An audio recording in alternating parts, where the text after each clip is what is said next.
Thomas Paine, Sam Adams, Benjamin Franklin. These men spoke up for what they thought was right. From their courage came such documents as the Declaration of Independence and the Constitution of the United States. From their willingness to speak what was sometimes unpopular but right, we enjoy such liberties as freedom of speech, the right to keep and bear arms, and freedom of religion. There are those who still wish to oppress our freedoms, and there are still patriots willing to stand up and defend life, liberty, and the pursuit of happiness. Men like Zeb Bell, who honor our founding fathers and what they stood for. It's now time for Zeb at the Ranch, speaking up and defending your freedoms. Brought to you by Magic Valley Les Schwab Tire Centers and all of the other great advertisers on the program. And now, Zeb Bell. So the man that was sitting in the doctor's office waited for the doctor, and finally he came into the room and he said to his doctor, "Doc, what are we going to do about this dangerous virus from Africa?" And the doctor replied, "I don't know, beats me. He still has 2 more years in office." Good morning, everybody. Here comes Kate Smith and God Bless America, followed by a Patriot with our Pledge of Allegiance on a Monday. Thanksgiving week. Good morning.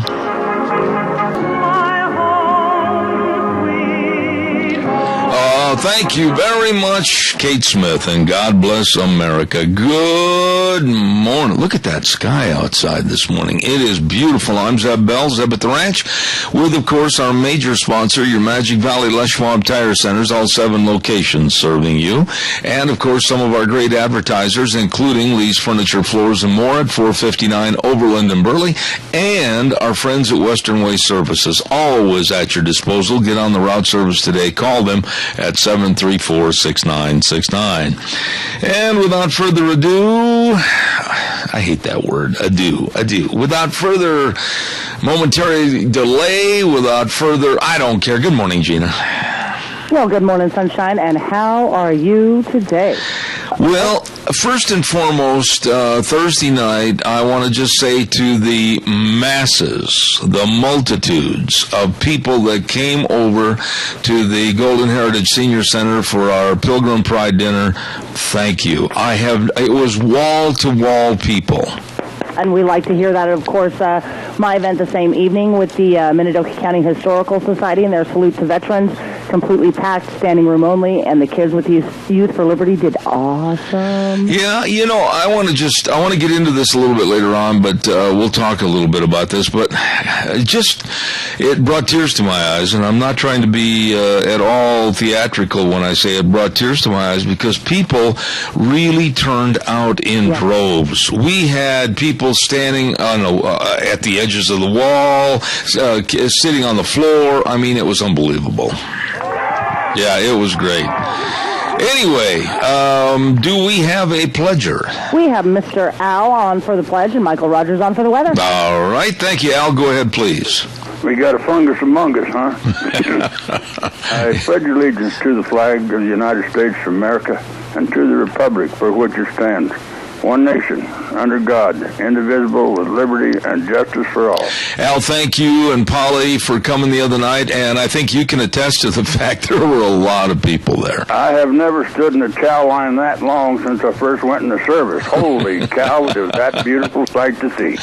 Al, thank you so much for your call. You betcha. I appreciate it, buddy. Thanks. Coming up a little later you might be interested in. All right, thank you. I'll look forward to it. Thanks. Hey, our weather forecast with MichaelRogersWeather.com is brought to you by Cheney Flooring and Home Design, 1228 Oakley Avenue in Burley. Look for the blue door. All your carpet and flooring, kitchen construction, home decorations, and decor. Oh, boy, Christmas is right around the corner right now after Thanksgiving, and, boy, you better get all decorated and ready to go at Cheney Flooring and Home Design. Absolutely nice folks. Kyle and Whitney Cheney serving you, 1228 Oakley Avenue in Burley. And now, here is Michael Rogers Weather. Hey, good morning. 32, sort of a brand spanking new week of you, me, and weather. Got a little bit of weather action the first part of the week, and Thanksgiving Day is going to be gorgeous, sunny and 54. but that's Thanksgiving. Today, partly sunny, 39. Got a little bit of a breeze out of the west-southwest at about 14 to 18 miles per hour. Now, there's snow in the forecast, and it'll probably start hitting the ground right after Monday Night Football, sometime after 11 o'clock tonight. Cloudy, and you're going to expect an overnight low of about 28. It's just going to be breezy with the winds out of the south at about 11 miles an hour. And then for tomorrow, you got a chance of rain with a high of about 48, and it's going to stay in the warm temperatures all the way till Friday, where you get a slight chance of rain. Other than that, enjoy the weather.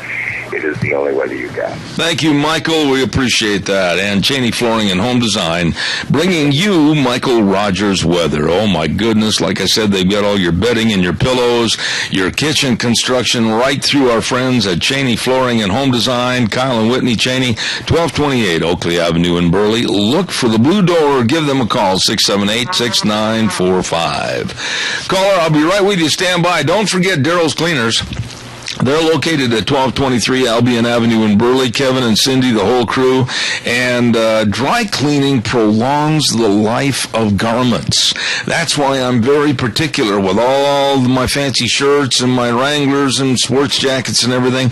Yeah, buddy, I want the best, and that's why I take them to Daryl's Cleaners. And don't forget to get a prepaid gift card to give to somebody that you really care for as a stocking stuffer. That's a great idea from Daryl's Cleaners, 1223 Albion Avenue in Burley.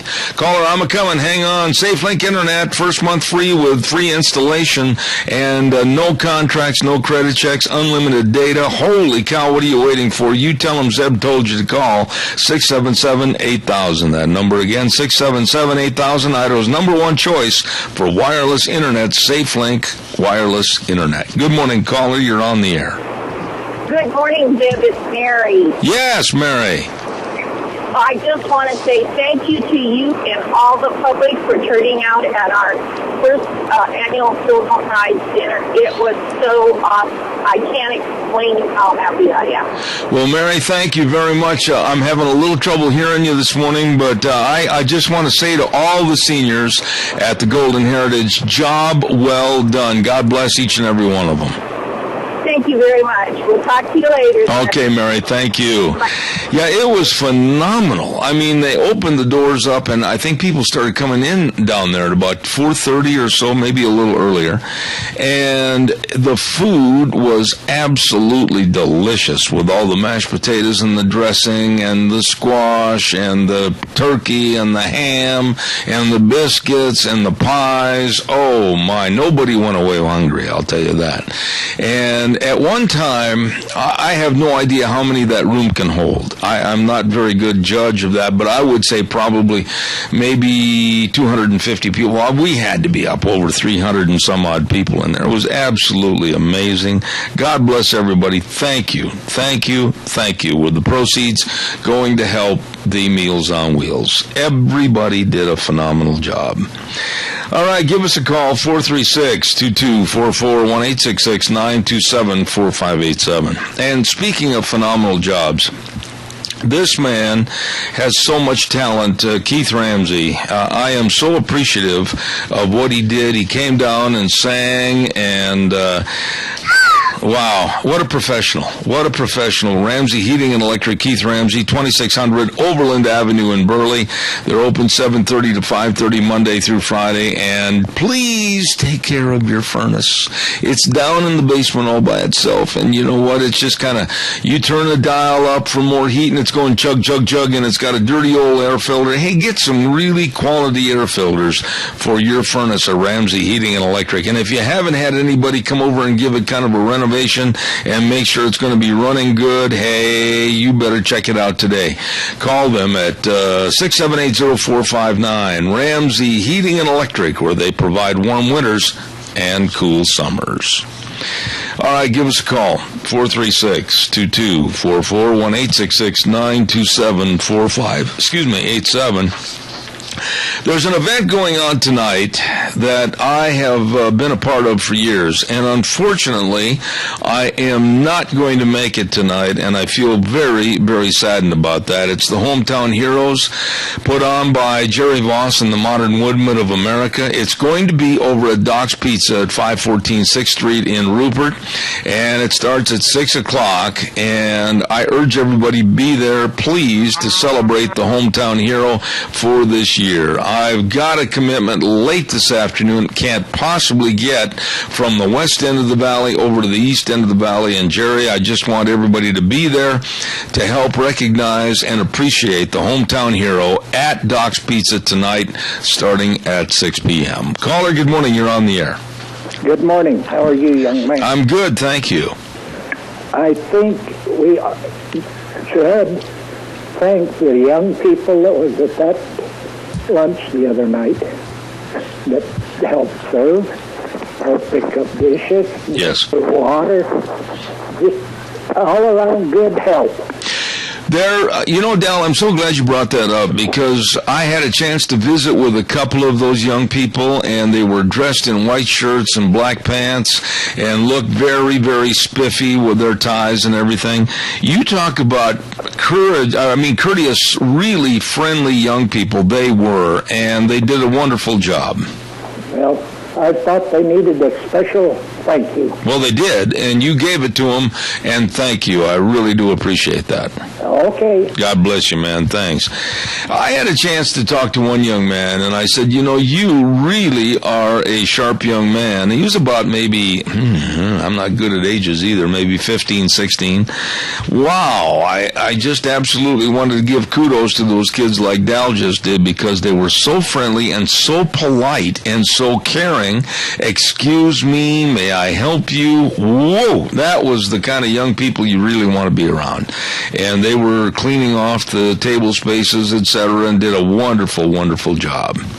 Calls are welcome, 436-2244, 1-866-927-4587. Give me a call. And let's see, what else have I got here this morning I got to tell you about. Valley White Home and Ranch, 910 South Oneida in Rupert. Sean, Mandy, the whole crew, we urge you to get over there and check out everything you need for winter. All the warm clothing, all the warm clothing, all the gloves, all the coats, all the hats, everything. The snow melt for the driveway. I'm more particular about snow melt more now than ever after last January with my knee surgery. But you get in there, they've got everything to keep you upright and warm at Valley White Home and Ranch, 910 South Oneida in Rupert. And don't forget, too, we're going to have a huge remote broadcast over there on December the 11th. It is going to be ripping good fun at Valley White Home and Ranch, 910 South Oneida in Rupert. Caller, I'll be right there, I promise. Don't go away. Also want to remind everybody about Denny's Restaurant. Our next combination of Thanksgiving and Christmas lunch bunch, we're going to combine them, is going to be on December 11th. Remember that. December 11th at Denny's Restaurant. 611 Overland in Burley. And Thomas and Terry, the whole crew, stop in and get gift cards to give to someone you really care for as great stocking stuffers to go to Denny's. Right there on Overland and Burley, and their new location on Pole Line in Twin Falls. The food is fantastic. Breakfast, lunch, and dinner at Denny's Restaurant. Home of Zeb's Lunch Bunch and our next holiday lunch bunch for a combination of Thanksgiving and Christmas will be on Thursday, December 11th at Denny's. Good morning, caller. You're on the air. Good morning, Zeb. But it appears that the illegal amnesty for illegal aliens is the Republicans, or it's all lip service. That's what I'm gathering so far. Why are you saying that? Really, why do you say that it's all lip service? Don't you think that there is a chance and an opportunity that, just to mention names, whether it's Cruz or whether it's Rand Paul or whomever, or even McConnell himself, that there's still an opportunity that they'll stand up and fight back? Well, there is an opportunity, but I don't think they have, the backbone.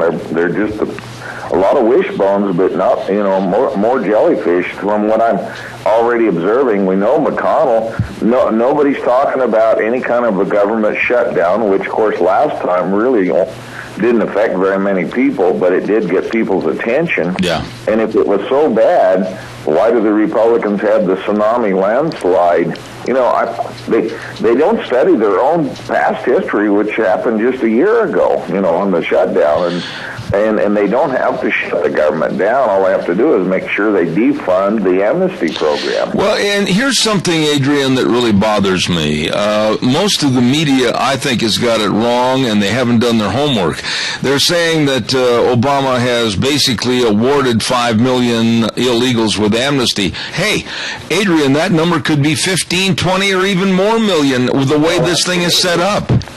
Yeah, absolutely. And, of course, it was interesting reading the paper this morning about the Colorado guys that, districts that have a high percentage of Hispanic voters, and even in those districts, it was about a 50-50 split, because I think realistically all of these new people coming into the workforce are going to drive down wages, throw people that are already out of on the brink of disaster out into the no job market, or no prospects for jobs. And so we just see this thing going on and on and on. And but I hope, I'm hoping the American people will not just sit back and say, well, I guess, we're just going to have to let him get away with it. He's becoming a dictator, and we're just going to have to accept it. Well, now, wait a minute. When you talk about jobs, and real quick, give me a response on this, because that's the subject that really got to me the other day when they were talking about the amnesty program that Obama wants in. Let's just leave it at a minimum of 5 million.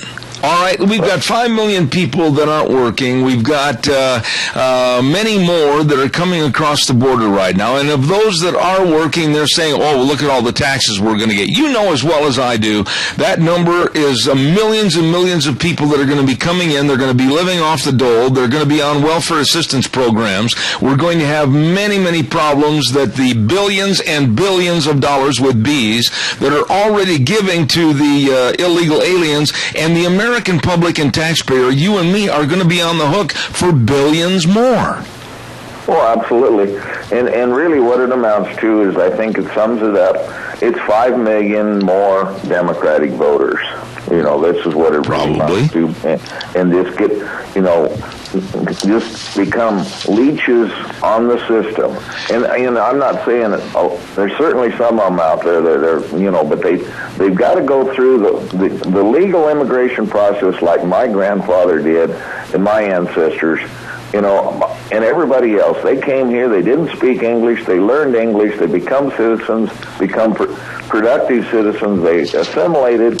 These people don't want to assimilate. They want their own little thing and do their own thing, have their own culture.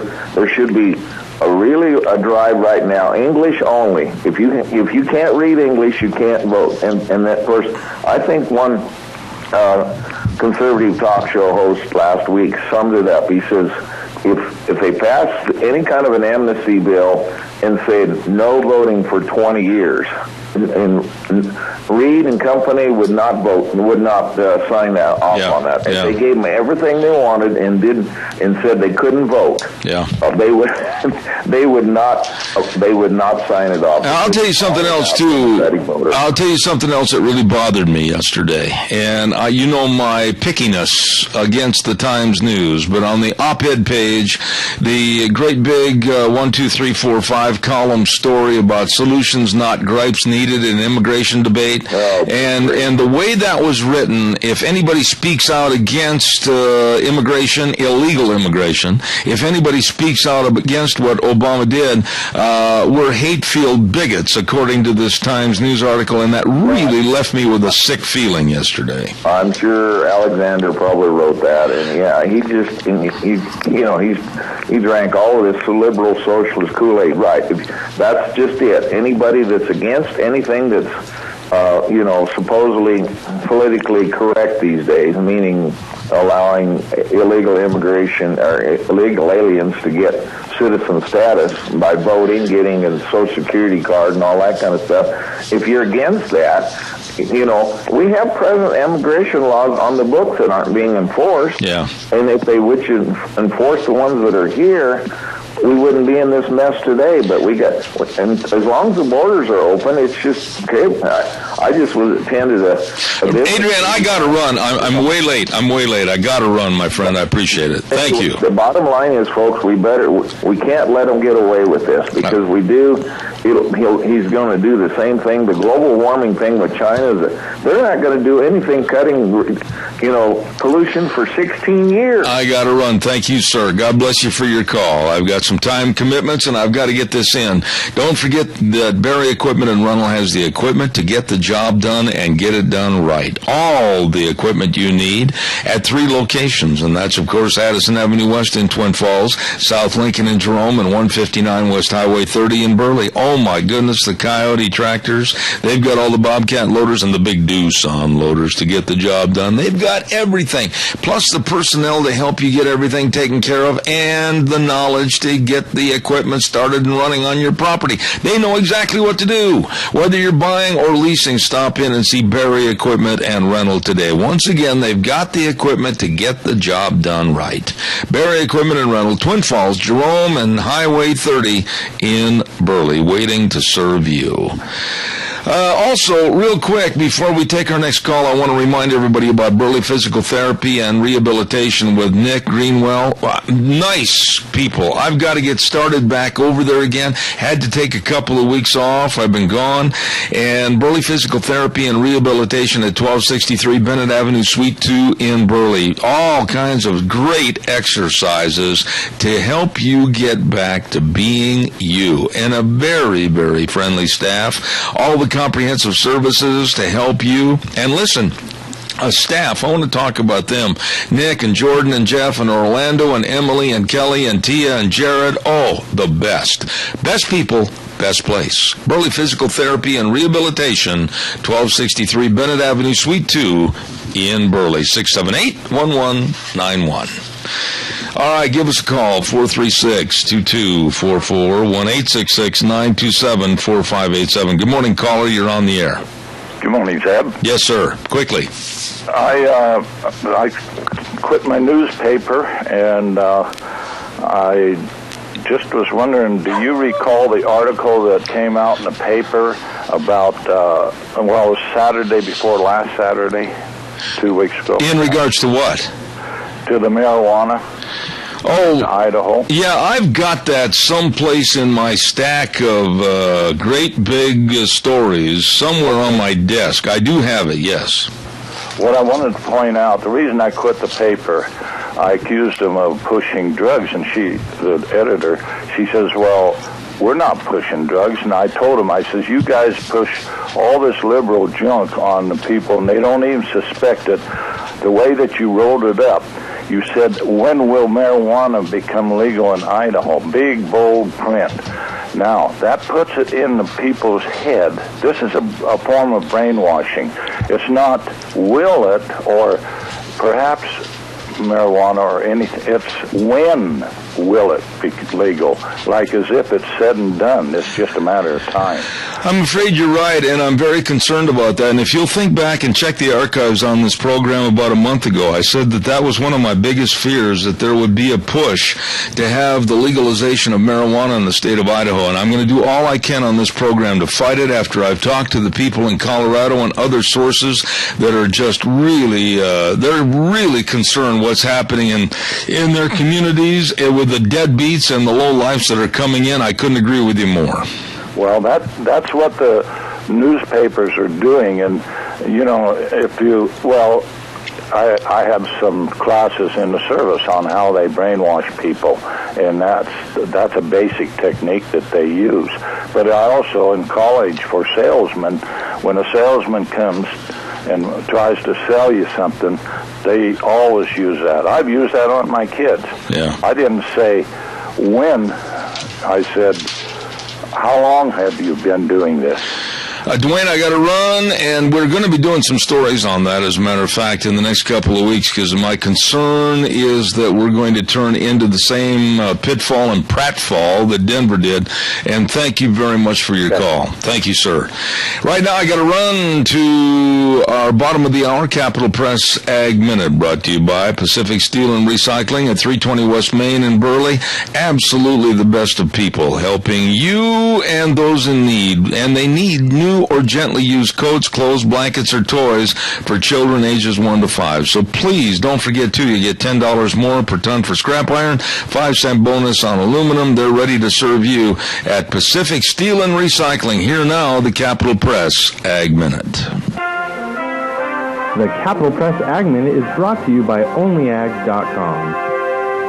Giving thanks will be a little costlier this year, but it probably won't empty your wallet. The price of putting Thanksgiving dinner on the table for 10 people is expected to rise slightly this year, clocking in at $49.41. That's 37 cents higher than in 2013. For that, you can blame dairy products, coffee, and the all-important marshmallow-topped sweet potato casserole, according to the annual informational survey of consumer grocery prices performed by the American Farm Bureau Federation. The group found that the price of dairy collectively jumped 25 cents over the last year. Miscellaneous ingredients such as coffee, sugar, and eggs accounted for another 28 cents, while 3 pounds of sweet potatoes jumped 20 cents. To receive instant, exclusive, unlimited access to the West Agricultural News Source, register your account today at CapitalPress.com. Appreciate that, CapitalPress.com. Thank you very, very much for all your help and support. Calls are welcome and appreciated at 436-2244, 1-866-927-4587. Give us a jingle on the landline if you would, please. Let's see, what else have I got here this morning? Brought to you by, of course, I got to get this in, Pacific Steel and Recycling, helping those that are needy in the community, of course, and they're looking for clothes and used coats, toys, or blankets at Pacific Steel and Recycling, 320 West Main in Burley. You stop in and see those good folks today. All right, give us a call, 436-2244, 1-866-927-4587. Today is possibly going to be a day that may turn into a day that'll be remembered forever. And it may not be in the best of terminology. Today should be the day that the grand jury will come up with its verdict in the Ferguson, Missouri shooting. And it's a mess before any verdict or word gets out. Some of the people that I've talked to back in that area are just absolutely scared to death that this thing is going to turn into a race war, turn into a huge rioting situation. They have already bussed in protesters. This makes no sense to me whatsoever. The bussing in of troublemakers, activists looking for confrontations. Schools are closed. Hundreds of FBI, hundreds of National Guard, hundreds of law enforcement officers are there looking for and ready to try to squelch any and all problems. And the President of the United States adding to the dilemma, adding to the problem by criticizing and coming out and saying that the police need to be better trained to work with and be more sensitive to minority groups. I put this out to you today that whether it's Eric Holder, whether it's Barack Hussein Obama, or even the likes of Al Sharpton, why? Why are they throwing matches on the gasoline? This thing is very volatile, and many, many people could be hurt. Caller, good morning. You're on the air. Good morning, Mr. Bell. One problem that I see with that indictment coming down is why in the heck is the news media just blowing it up instead of just letting the law take its course? You know, it should have come down a long time ago, but it's just the longer it waits, the more people's going to do that. Well, a lot of people don't realize, George, speaking about the grand jury back there, as to the time. It's been almost 3 months, but a lot of people don't realize the grand jury does not sit in a room every day since that shooting.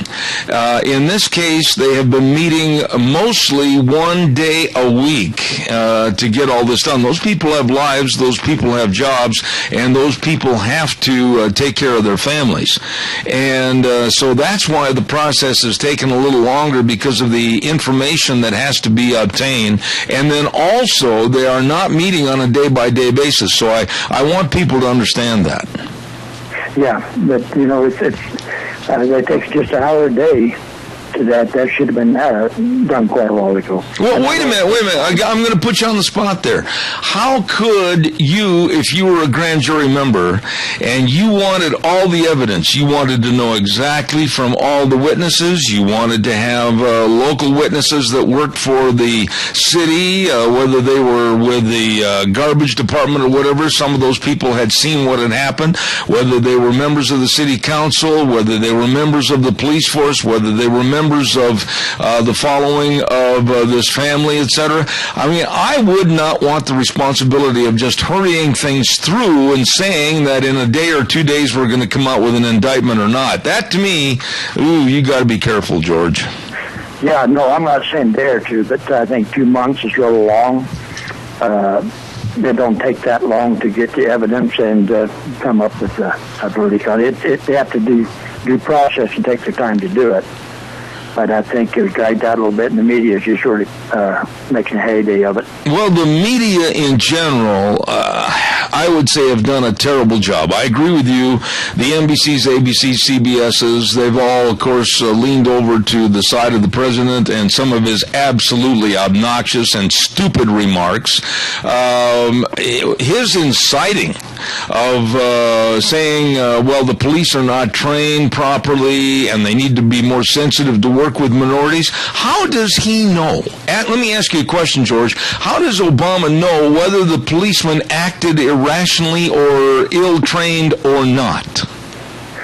Well, it's, and they don't want to use the race card, but that's got a lot to do with it.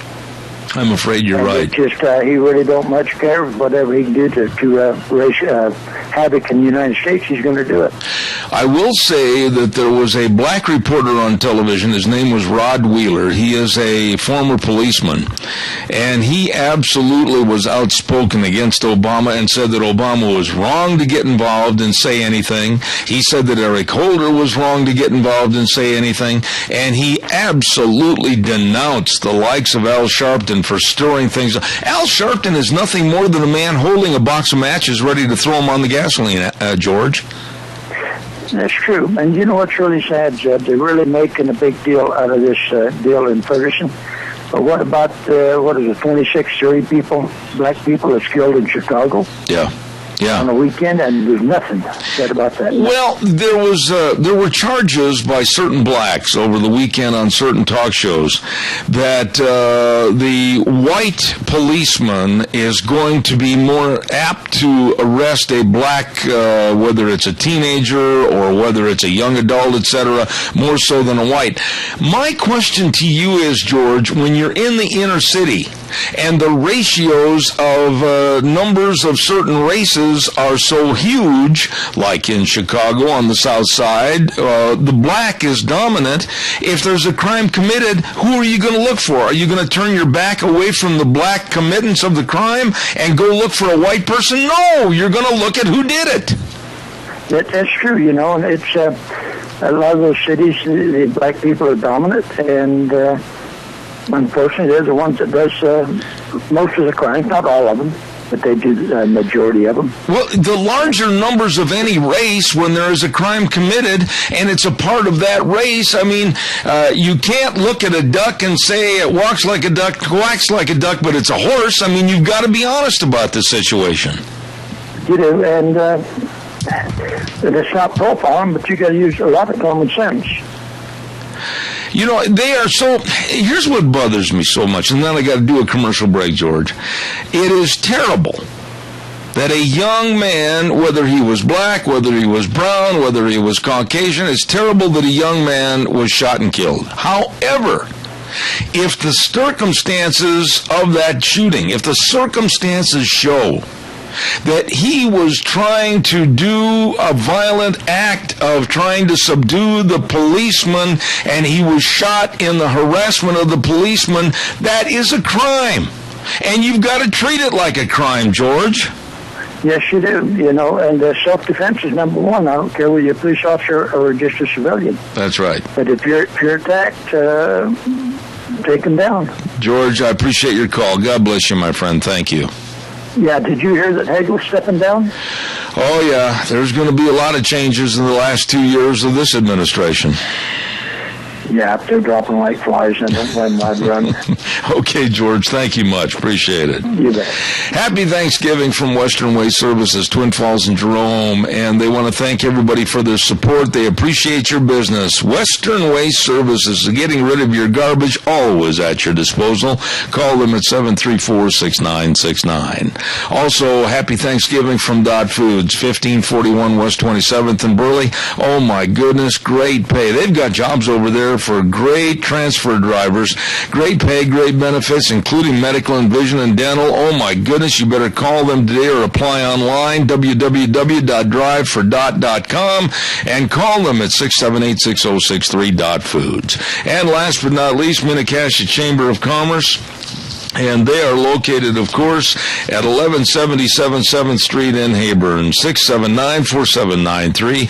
Chamber of Commerce is more than just a hub for information. It's also got a great gift shop and specialty items, and believe me, they can help you. Great people at the Minnecasia Chamber of Commerce in Heyburn, wishing you and yours a very happy Thanksgiving.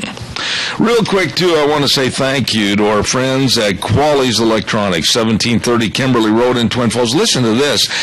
Black Friday sale all this week. Don't wait till Friday. Get in there right now. You can get a Sony Wi-Fi Blu-ray player for just $49.99. I'm not kidding. And you can get a Samsung soundbar with a subwoofer for just $89. You can get a Toshiba 40-inch LED TV for just $279. Say $70 at Quali's Electronics. Black Friday sale all this week. Stop in today at Quali's Electronics, 1730 Kimberly Road in Twin Falls. Really good, folks.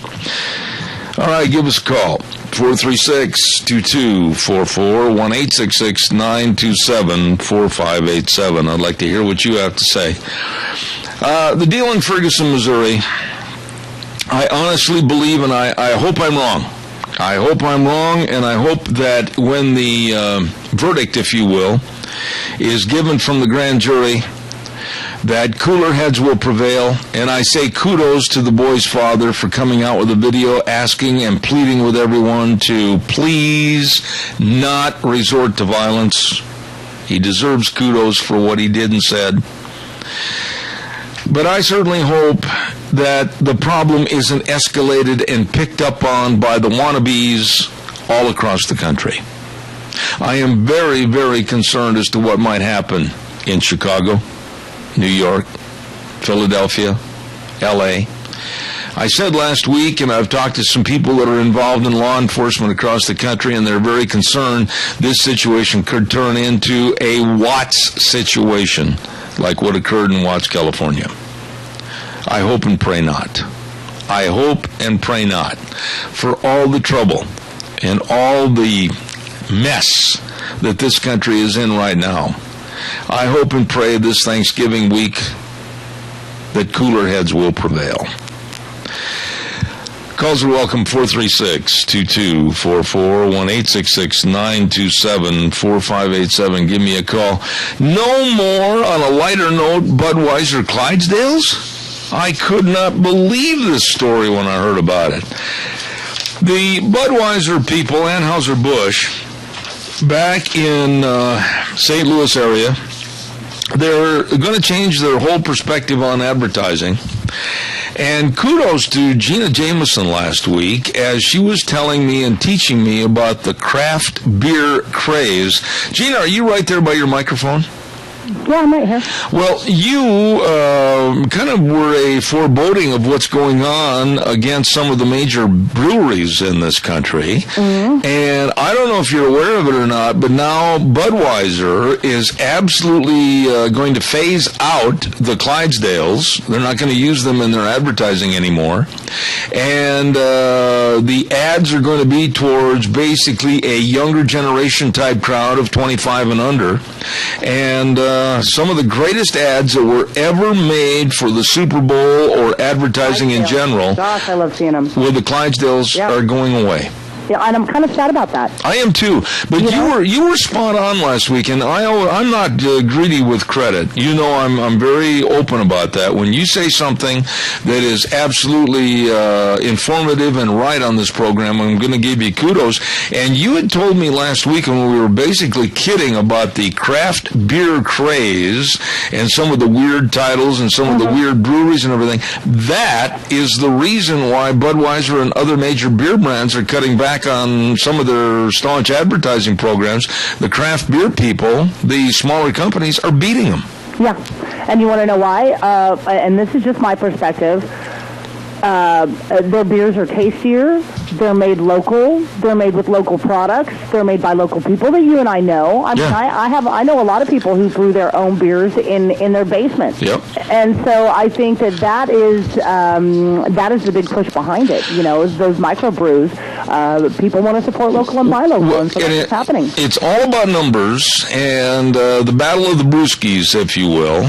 And the Wall Street Journal showed on a millions of barrels consumption that Budweiser was way down on the totem pole as far as people going into a pub or whatever and asking for Budweiser instead of these craft beers. And so they're going to change the complete perspective of their advertising. They're going to feature people in their 20s looking directly into the camera and calling out friends. If you could grab a Bud with any of these friends, who would it be? And they're going to get rid of, I think, the most emotional ads I've ever seen in my life, the Budweiser Clydesdales. Honestly, and I think that the ads that they do, especially for the holiday season, the Super Bowls and things like that, they're very tastefully done. Does one come to mind more so than another one?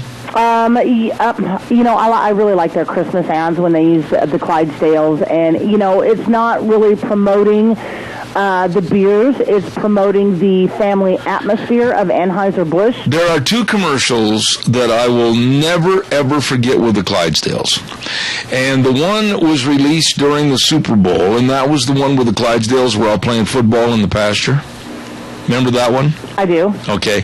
And the other one that really got to me, actually there were two other ones, was the friendship between the Clydesdale Colt and the Dalmatian Fire Dog, and the other one with the Clydesdale Colt that grew up, left the trainer, and then years later, the trainer saw him in city in a parade, and they got back together again. Those are really tearjerkers. Those really are, and it's those type of emotional type ads that I think are appropriate across the board, because they're not supporting drinking beer, they're supporting the holidays and the family atmosphere. I will definitely be sad that I don't get to see those anymore, so we might as well YouTube them now because they're going to be gone. I had a chance to work on a couple of occasions with the Budweiser Clydesdale Hitch, and those gentle giants are absolutely phenomenal. The way the people took care of the Clydesdales, the way that everything was clean to the nth degree, there was not even a smudge on any of the harnesses or anything. Everything was polished. I just absolutely am going to be sad to see that go. I know, and they take such good care, and they work with those horses so well that I'm going to be bummed that we don't get to see them anymore. I got to get the weather in. You do.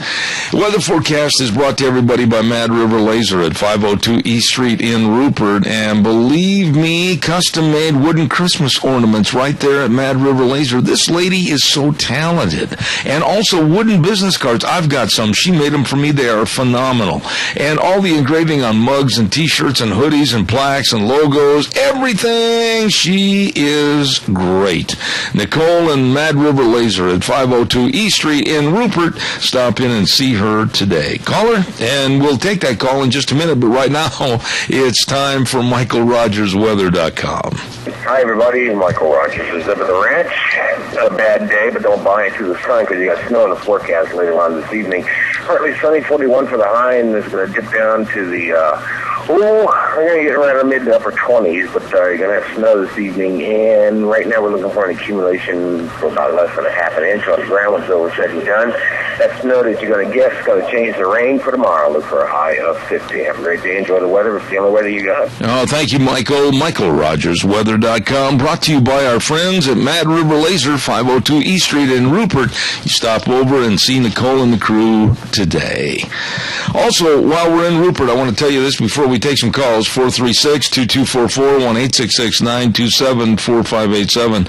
Don't forget Sophie's Chatterbox. Hey, listen, this is really important. Write this down. If you need to order any pies, rolls, bread, or anything for Thanksgiving out of their bakery at Sophie's Chatterbox, it's got to be received. The order's got to be received by tomorrow morning. Here's what you do. You either stop in at 530 East Street on the square in Rupert or call her at 436-0354. 436-0354. Sophie's Chatterbox. Great place to eat. Wonderful bakery.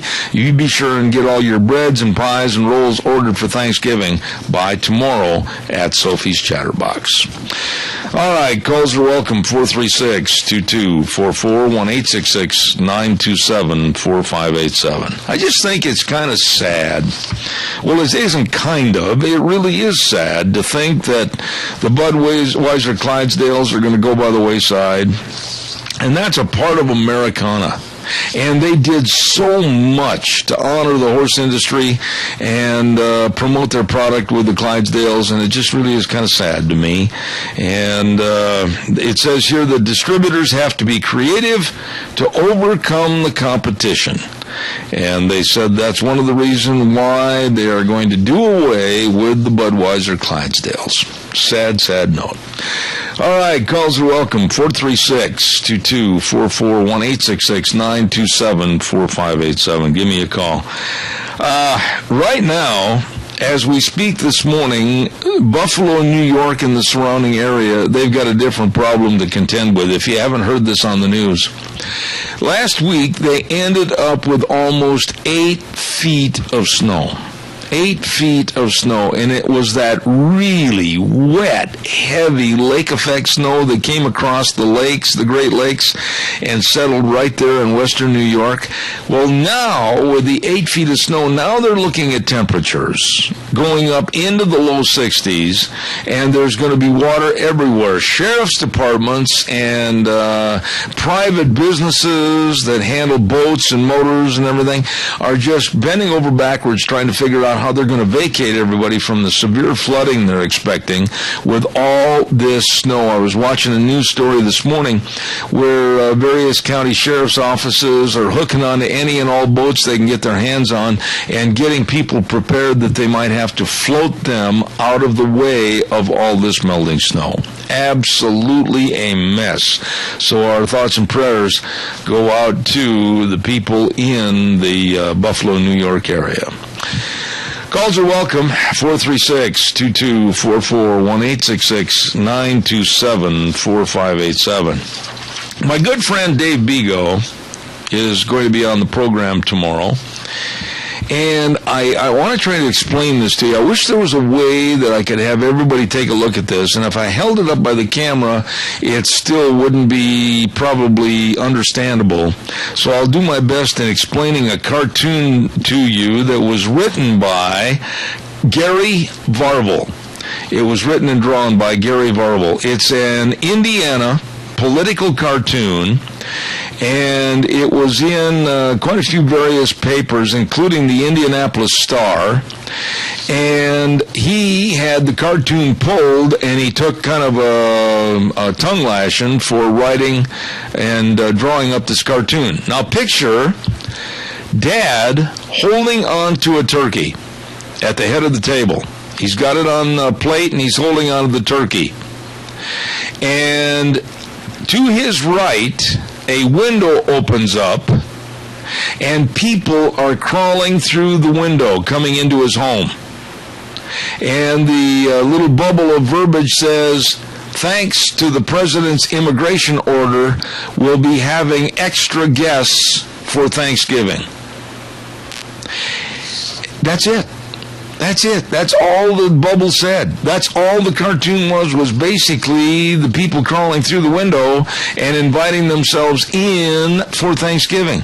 Well, this man has been absolutely ostracized. He has been hit in the face with a great big mud pie, and people are out to get him and stop him from doing any more political cartoons, especially on the liberal left. And the liberals are calling him racist for making that cartoon. I got to get Gina in on this. Gina, what happened to free speech in this country? What happened to disagreeing with something political, which this immigration problem is very political? And what is so wrong with what I would consider to be a very innocuous cartoon and not causing any problem? You just said it. Political correctness. Oh, we can't hurt anybody's feelings. Have you seen the cartoon? No, I have not. If you get a chance, you might want to pull it up. It's in the Indianapolis Star, and it's underneath Eagle Rising is what it came to me as. And a very, very innocuous cartoon and telling the truth, basically. Do you realize how much money, Gina, as a single mom raising Kennedy, how much money this is going to cost everybody in the term of billions and billions of dollars? But if we say anything, we are considered bigots and hate mongers. I know, and that's ludicrous. If I say anything in defense of my country and the citizenry that we already have in here, if I say anything in defense of that, I'm racist. Yeah. Well, I just wanted to mention to you, because this cartoon, I'm gonna try to get this to you, and maybe somehow we can post it on our Facebook page. But Dave Bigo, God bless him, sent this to me from back in Indianapolis, and the liberals are going nuts, and they're trying to get Gary Varvel fired over this, and it's so innocuous, but yet it tells the truth. Thanks to the president's immigration order, we'll be having extra guests this Thanksgiving. What more truth do you want? That's exactly what's happening. Okay, I'll find it and I'll post it. Okay, Gina, thank you very much. We're going to take a little break for a few minutes and have some of our friends come in from ABC. Coming up next hour, we're going to be talking about the immigration problem with the man that knows, and that's Frosty Woldridge, right here on Zeb at the Ranch. Don't go away.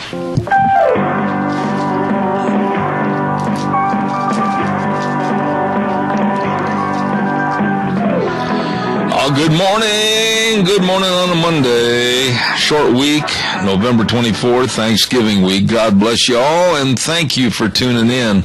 I'm Zeb Bell, Zeb at the Ranch, with your Magic Valley Les Schwab Tire Centers. All 7 locations, our major sponsor, along with some of our great advertisers, including Lee's Furniture, Floors, and More at 459 Overland and Burley, and our friends at Western Waste Services. From the canyons of the Snake River and all across southern Idaho,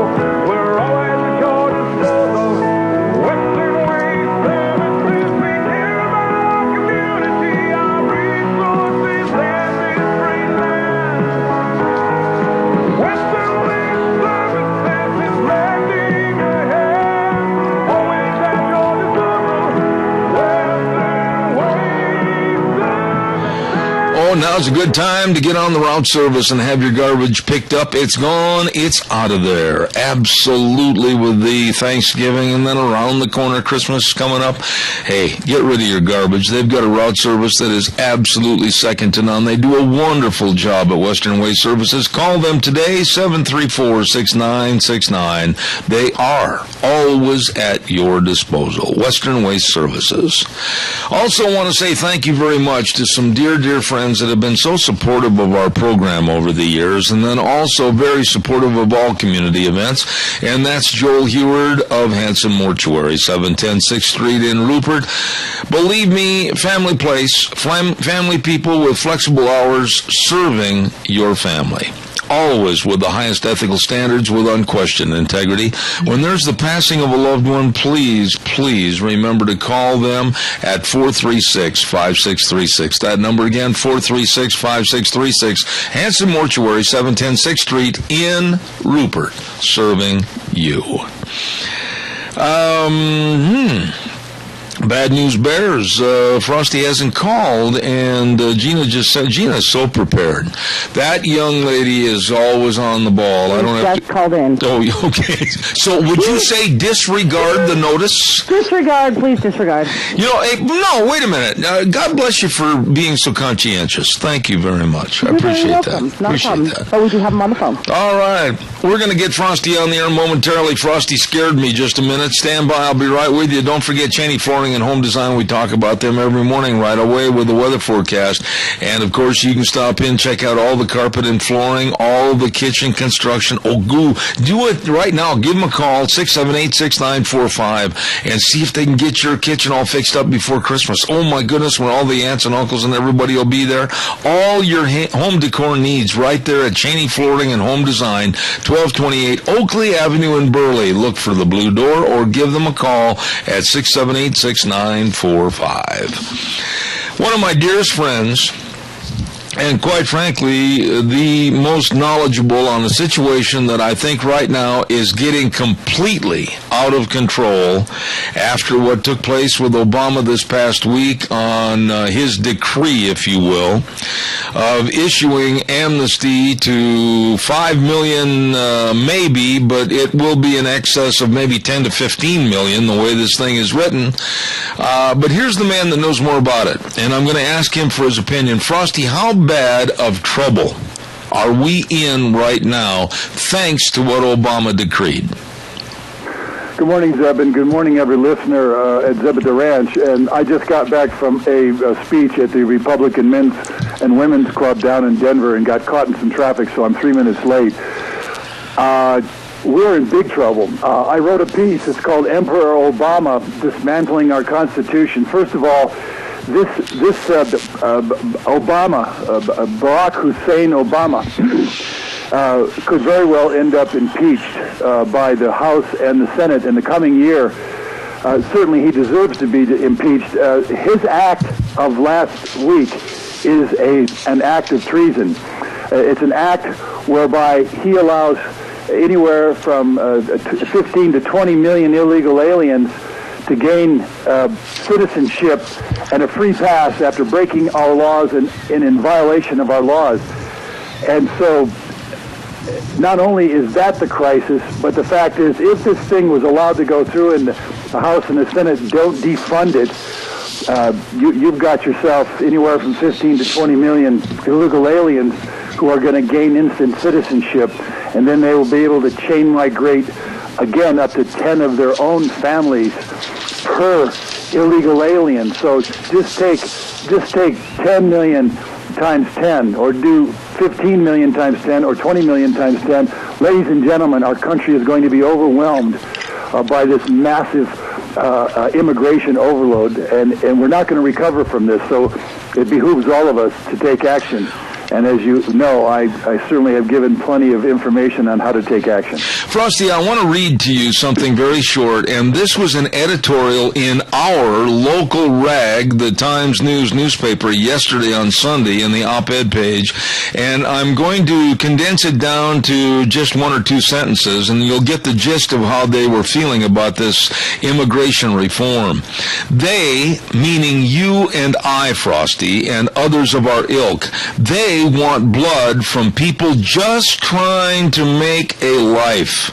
People taking advantage of a grand American tradition that for centuries has allowed immigrants to come here with minimal red tape. Frosty, it's another appeal to the heartstrings to let anybody and everybody in, open borders, and you and I pay for it. Again, this kind of powder puff journalism and or commentary does not deal with the fact that we already allow over 1.2 million legal immigrants into our country every year, and there are at least 20 million clamoring to come into the country. That's every year. That's how many sign up to come to America for a better life. I ask anyone with a brain or an IQ over room temperature to figure out those numbers. If we allowed 20 million immigrants who want to come to America every year, that's 20 million, ladies and gentlemen, within 10 years, how much does that equal? Just do the math. It's unsustainable.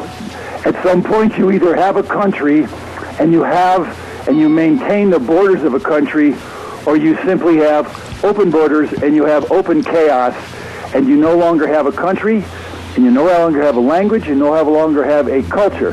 And so when I see such ridiculous commentaries like that, it means that the person writing it lacks understanding of the consequences to everyone, not only the American citizenry itself, that's us, but also to the immigrants themselves as we turn our country into an unsustainable civilization that simply won't be able to water or feed or warm or work or house or educate or medicate our own citizens. It's just that simple. Frosty, we've got a caller, but before we take that call, I want to just make a comment. The left, as you and I have talked about many, many times on this program, is extremely good, if you want to use the word good, at the spin. And the spin control to make you and I that are concerned about our borders, you and I that are concerned about the fabric called the Constitution, you and I that are concerned about what's going to happen with all these people coming in and destroying our culture, they turn us into the bad guys and the bigots, and they're extremely good at that. Give me a short answer, and then we'll take that call. Well, I actually just heard Krista Kafer at the Republicans Club this morning, and what liberals do is they move on compassion and feelings. They don't use logic or reason or rational. They just go on compassion and feelings instead of common sense. And then, of course, Democrats don't have that common sense. Republicans do, and that we use it, and they don't, and then they condemn us for it. All right, caller, good morning. You're on the air. Quickly, please. Yes, good morning, Zeb. How many of these people that will be coming to this country will become permanent welfare recipients? Frosty, you've talked about this numerous times, not only in your books, but also your other writings. Please answer that question. Well, as a matter of fact, we now have 48 million people that are on food stamps in this country. You can bet that we have all of these people coming from 140 different countries. We have all of these people that have literally are illiterate in their own languages. And they have no more ability other than driving a cab or cleaning a room and making a bed. That's just the harsh reality that we're facing. So literally, there's 100,000 Somalian immigrants in Minneapolis, St. Paul right now, virtually all of them on welfare. Food stamps, Section 8 housing, free breakfasts and lunches at schools, parents sitting around just twiddling their thumbs because they have no capability of contributing to America. You can bet that the coming 100 million and then the 15 to 20 million that are about to have this amnesty and literally become wards of the state, our taxes will go up, our poverty will become intractable, and as a nation, we're simply not going to survive this thing. So that's the best I can give you right now, but I think it's going to be worse than that. Let me ask you this, Frosty, and then maybe we have another caller, I'll check, but these numbers, this 5 million in round figures, that's too handy a number. I think, and tell me if I'm wrong, the numbers of people that are going to be coming in, and we could see a drove force of numbers coming across the border, these numbers are subject to scrutiny. What do you think? Oh, it's farcical. Teddy Kennedy told you the same thing. And remember, he was a Democrat. He said somewhere between 800,000 and a million would come in. And the total illegal immigration Amnesty Act of 1986 turned out to be 4.3 million. 4.3 million. 4 times what Teddy Kennedy said. So if there's any indication of the lies that Barack Obama are telling right now to the American people with the 4.6 million, is that I think what he said? How about let's times 4? Yeah. Times 4. The fact is that the federal government's been feeding us at least 11 to 12 million for the last 10 years are illegal aliens that have landed in our country. And so if you really start talking about the facts, It's very possible, it's probable that 20 million illegal aliens are absolutely going to go for not only citizenship, but then they get to vote, and then, of course, they'll get to vote themselves, and then they get to have chain migration, and that's when the Democrats are going to wonder what happened to their own country as it gets pulled out from underneath them. And right there's a point where I want to ask you something. And you've been so eloquent on this program, and again through your writings over the many years that we've been friends. The infrastructure of the United States, the welfare programs of the United States, the housing programs in the United States, summing it all up into an infrastructure label, how are we going to all of a sudden take and house and be readily humane to these people? Well, as a matter of fact, Zeb, we're not going to be able to do that. If anyone watched 60 Minutes last night, you saw that we have a crumbling infrastructure. We have thousands of bridges that are unsafe, that are ready to collapse, just like the one up there in Minneapolis, St. Paul. There was another one in Washington State this spring that collapsed. And so we have all these infrastructure problems. Here in Denver, Colorado, we have 100-year-old water mains. 100-year-old water mains in Detroit, and in New York City and Atlanta. You just can go on down the line. And we're not taking care of those things. We're having eternal wars in other countries, and we're bringing all these millions of people into our country that literally go on welfare. And so we can't pay for our own country and the infrastructure. There's no question. We're not going to be able to house these people. We're not going to be able to educate them or medicate them. We will simply degrade into essentially a third world country ourselves. You know, Frosty, I don't know if you had a chance to see it or not, but my dear friend Dave Beagle back in Indianapolis, and I'm going to describe this cartoon to you quickly. A gentleman by the name of Gary Varvel. He is a political cartoonist, and his head is being asked for on a platter by liberals. They're calling him racist. Here's the cartoon, and I'll describe it to you. Dad, I saw it. You did? Yeah. Okay, well, now they're after this guy, and the liberals are calling him racist. This is just an open-minded approach as to what's going to happen, and now he's being called racist. Talk about that. Well, as a matter of fact, it's a cartoon, ladies and gentlemen, and we have First Amendment rights. And as a matter of fact, several years ago when Donald Trump, was asking for a valid birth certificate, which he never got, by the way, from Barack Obama, he was portrayed as a Cro-Magnon man, a monkey first, a Cro-Magnon man, then he evolved into Donald Trump. There was not one outcry. I saw the cartoon myself. There was not one outcry about the racism of making Donald Trump from a monkey into a white guy. And yet you turn around, and that's what cartoons are for. That's what satire is all about. And this was not a racist cartoon whatsoever. It's a political cartoon, and if you're going to run for office, you are subject to every kind of a political cartoon and comment in a free society. And thank you that we have a free society, whether Barack Obama likes it or not, whether he promotes it or not, or whether he stands for the Constitution or not. And it's obvious right now, he does not stand for the Constitution. As a matter of fact, Zeb, I doubt that Barack Obama has read the Constitution, because he's obviously not following it right now. Well, let me ask you, he's supposed to be a noted, and again I use these words carefully, noted constitutional scholar and teacher, but what about the other side of the aisle? Where is the power? Where is the unified voice? Where are the people standing up and saying, no, you're not going to do this, Mr. President, because it's against the law? Do they, after this election, still remember that was one of the things they vowed to us? If they had the power, they would stop Obama acting like a dictator? You know, first of all, I want to clarify that thing that you said, that Barack Obama was a constitutional scholar and that he was a teacher. He never taught any law classes whatsoever. That has been debunked. So again, you have, and I remember when Barack Obama was running for president, in 2008, I said to my wife, Sandy, my gosh, that guy is not even qualified. I said, I'm more qualified as an American citizen in 2008 to run for the presidency of the United States than this junior senator who has done nothing in the Senate for a couple of years, and now he's running for president. Oh my gosh, and now we're seeing the debacle of that incompetence and that non-experience and the fact that he was nothing other than a silvery tongue. That's a fact. I stand on that. Let me read another segment of this editorial that the Times News of Twin Falls had in their paper yesterday, and I want you to, this one will really set your teeth on edge.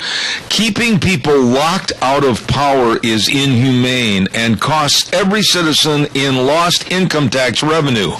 Cultivating an underclass displaced from regular society is a national embarrassment.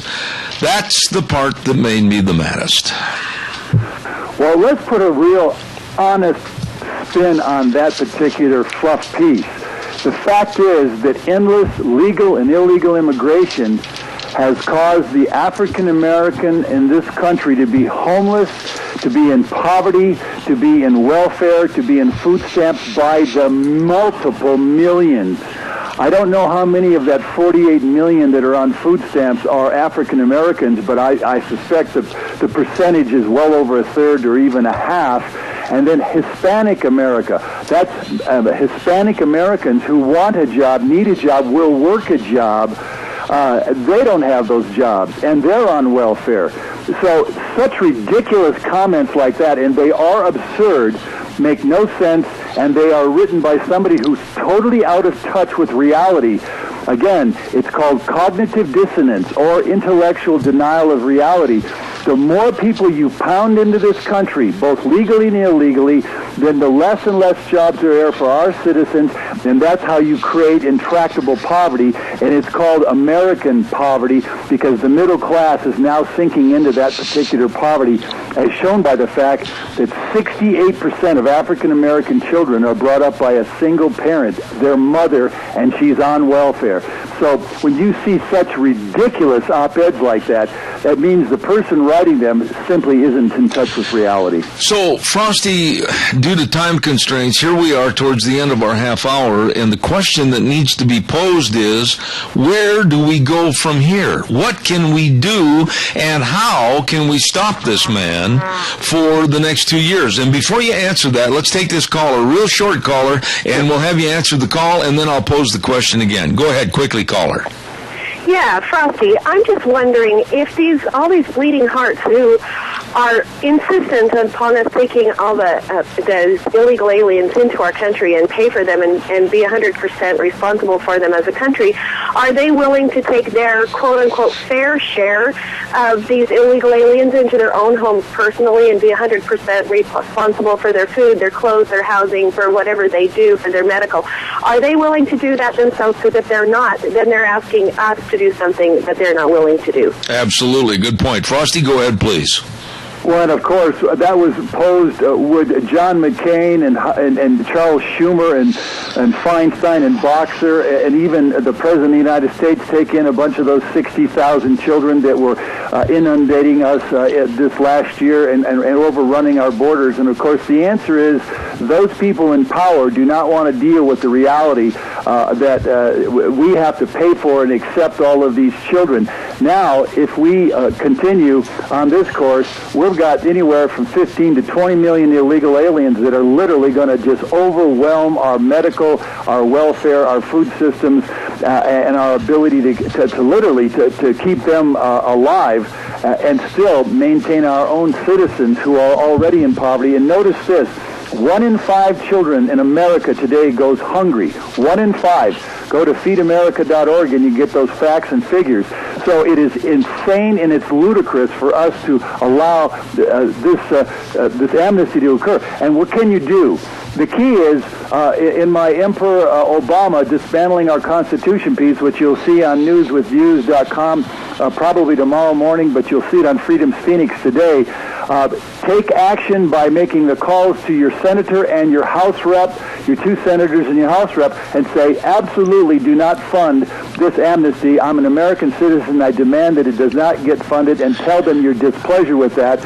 And write letters to the editor and ask, again, I've asked everyone to get yours truly on the 60 Minutes and Good Morning America, but I also have 35 other top experts, so I don't have to be the single spokesperson. There are many more like me who are very articulate and will stand up for our country, your children, and the future of our civilization. So it's imperative. Get involved, start calling, start talking, and demand your senators and House reps to take action to defund this thing. Otherwise, we're going to get overwhelmed and swamped by all these illegal aliens. Frosty, I wished we had more time. Excellent program as always. Thank you so much. God's blessings to you. And please be careful with the knife while you cut your tofu turkey. And you got that right, Zeb. God bless you, and God bless everyone, and happy Thanksgiving. We must stand for our country. I know I'm going to be shoulder to shoulder with every listener at Zeb at the Ranch, and we are growing because we are Americans, and we are going to absolutely stand up for our country. So thank you, Zeb, and happy Thanksgiving. Happy Thanksgiving, my dear friend. Thank you so much. Frosty Woldridge in Golden, Colorado. Thank you. Don't forget Whipple's Book Plaza with Colonel Dale. There is one of the nicest men in the world. Colonel Dale Whipple at 222 West 11th Street in Burley, open Monday through Saturday, 10 to 5:30. And you're going to find all your gift-giving ideas right there. You looking for books, looking for a certain kind of a book? Oh, believe me, they've got thousands and thousands and thousands of books. 3 floors of books, and all the jewelry, all the art, everything right there at Whipple's Book Plaza. Stop in and see them today. Proud sponsors of the Boy Scouts and home of the Pioneer Hall of Fame. Whipple's Book Plaza, 222 West 11th Street in Burley. Really nice people. Excuse me, got a little bit of a cold in my throat this morning, and we also want to extend happy Thanksgiving wishes from the Sprinkler Shop. Paul Jerome Buell and Kimberly Road. The Sprinkler Shop has been offering irrigation, manufacturing, and excavation services since the 1970s. Their staff offers quality and reliable products and service that you can count on. The Sprinkler Shop. Thank you very much, and they wish you and yours a very happy Thanksgiving. Along with A Child's World at 1308 Overland in Burley.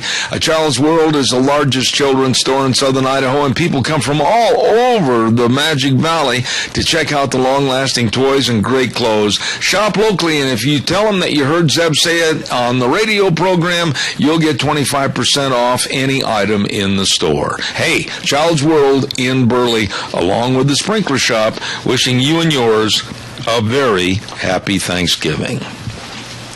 In just a moment, we're going to get Kerry Kupek on the line, so stand by with the Alliance Defending Freedom. And I want to also say thank you very much to our friends over at Let's Ride. My goodness, they had a huge open house this past weekend. Huge discounts and all kinds of goodies, door prizes, food and everything. That's just the kind of folks they are. They've got all your snow machines over there. I mean, look up at those hills. There's a lot of angel dandruff up there already. And they've got the best of ATVs. They've got the best of all the accessories. Oh, and by the way, they've got all the best of service department, too, with Brad and the crew. If you need to have those machines worked on, they can get the job done for you. The best at Let's Ride, Highway 24 between Rupert and Burley, where the fun is sold. You stop in and see those good folks today at Let's Ride. Real quick, too, our friends over at Cameron and Siemens Insurance, Highway 24 in Rupert, Dean Cameron, Todd Seaman. Life insurance? Check mark. Health insurance? Check mark. Retirement planning, employee benefits? Check mark, check mark. They take care of you. Please, don't let your financial future kind of be in question. Make sure that you're covered with everything you need from Cameron and Siemens Insurance, Highway 24 in Rupert. Dean and Todd, the best. Call for an appointment, 436-4424. That number again, 436-4424, Cameron and Siemens Insurance.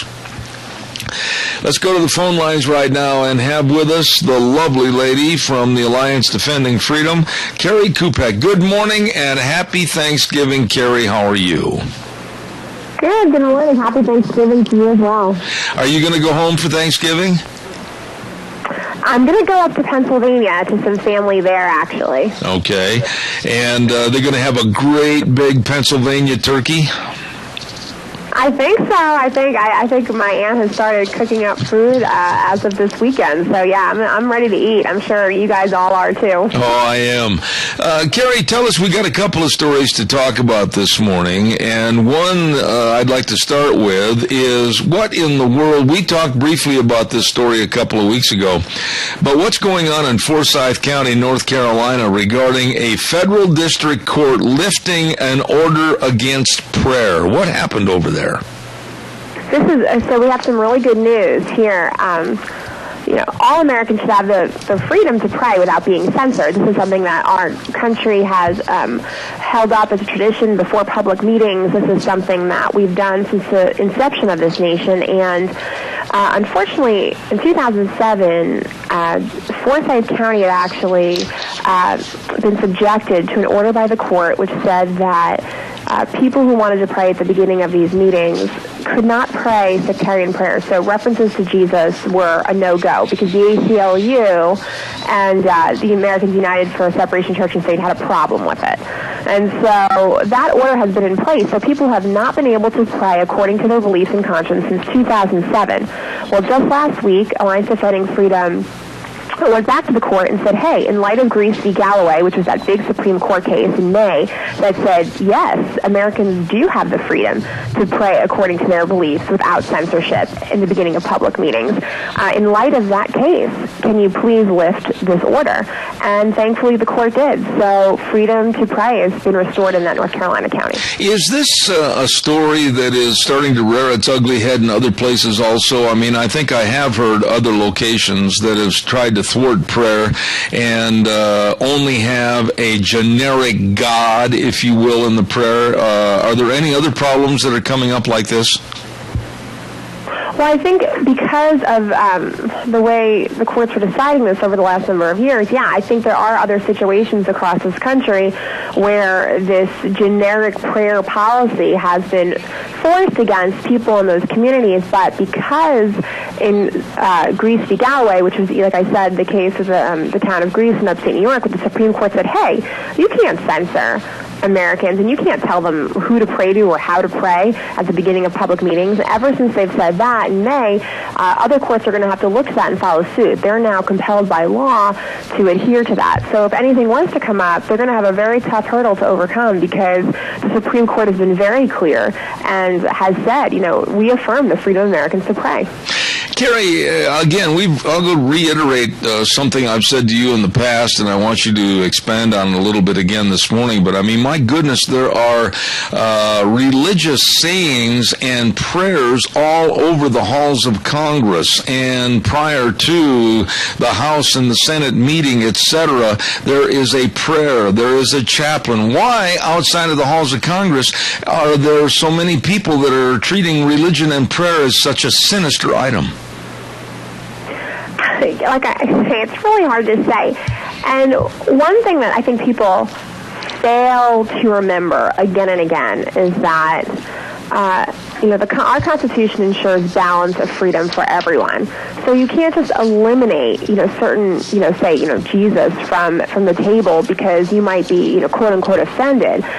We assume in this country, our tradition assumes that adult citizens can tolerate and perhaps even appreciate a ceremonial prayer. The Constitution doesn't protect against being offended. What it ensures, though, is freedom for all people to pray, to work, to act according to their beliefs, and certainly public invocations. People should not be forced to pray to some generic God or deity when that's not what they believe. So I think that this Greece v. Galloway case that was decided in May by the Supreme Court really was an encouraging step back to where to a tradition that we've always cherished and upheld, and that really ensures freedom for everyone, not just a few select religions. All right, another story and another case that I wanted you to touch on this morning is a Connecticut family that will not be forced to pay Obamacare elective abortion surcharges. Tell us a little bit about how you got involved in this and what's happening. Sure. the bottom line is that no American should have to pay for the surgical elective abortion of another, and that's crazy. And under Obamacare, obviously there have been a lot of extremely troubling aspects with respect to abortion. And what had happened was under Obamacare, with these state health exchanges, there were a handful of states that actually had no abortion-free plan whatsoever. And these states, it was Connecticut, it was Rhode Island, it was New Jersey, Hawaii, and Vermont. And in those states, you literally had no choice but to pay for the abortions of others, because what was happening is they were taking out a surcharge that was basically being designated to essentially what amounts to an abortion slush fund.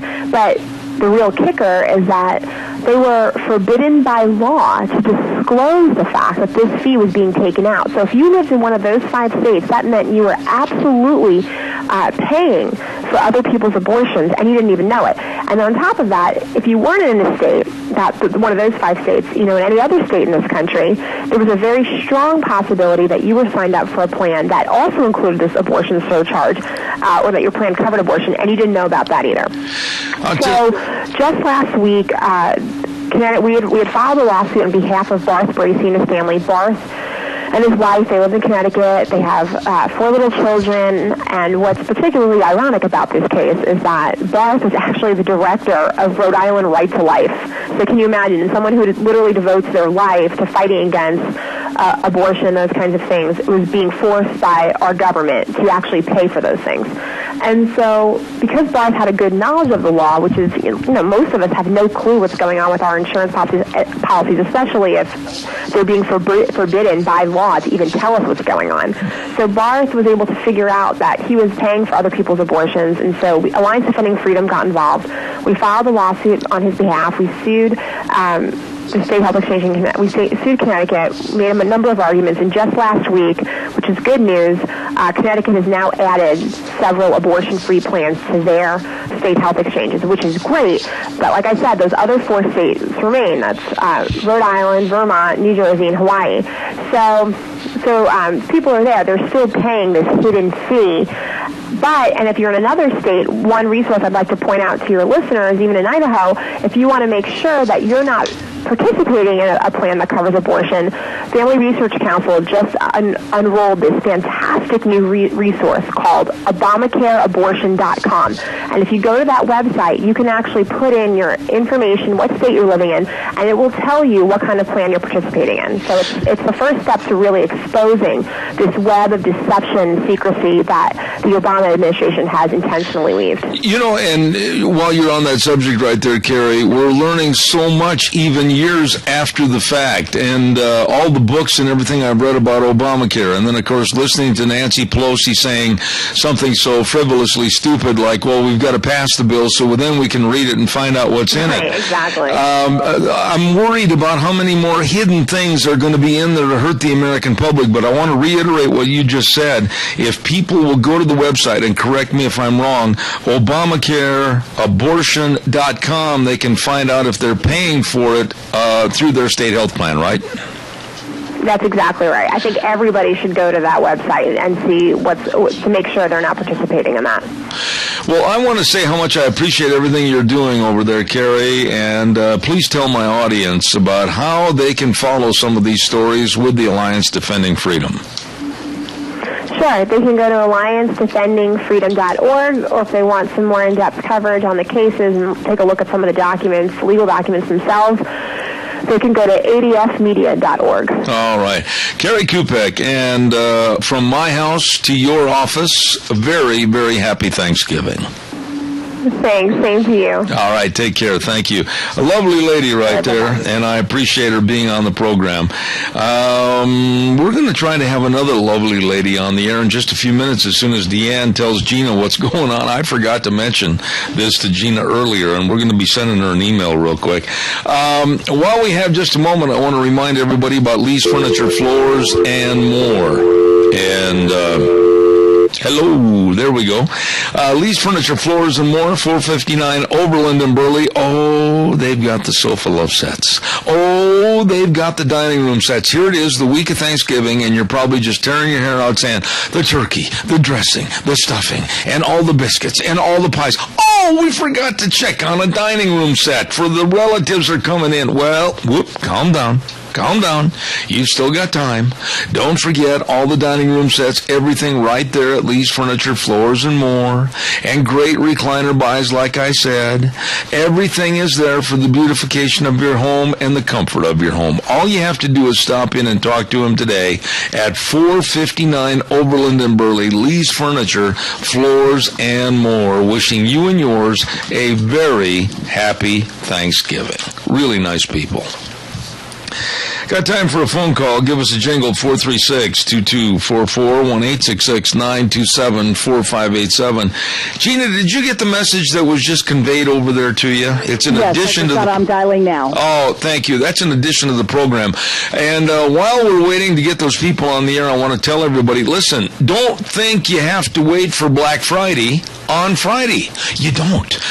Listen to this. You can absolutely get in right now to Quali's Electronics at 1730 Kimberly Road, and it's a pre-Black Friday sale. Oh my goodness, listen to this. A Samsung 46-inch smart LED TV, just $429. That's $170 off for just $429. How about this one? A classic flame electric fireplace media console for just $399. You can save $200.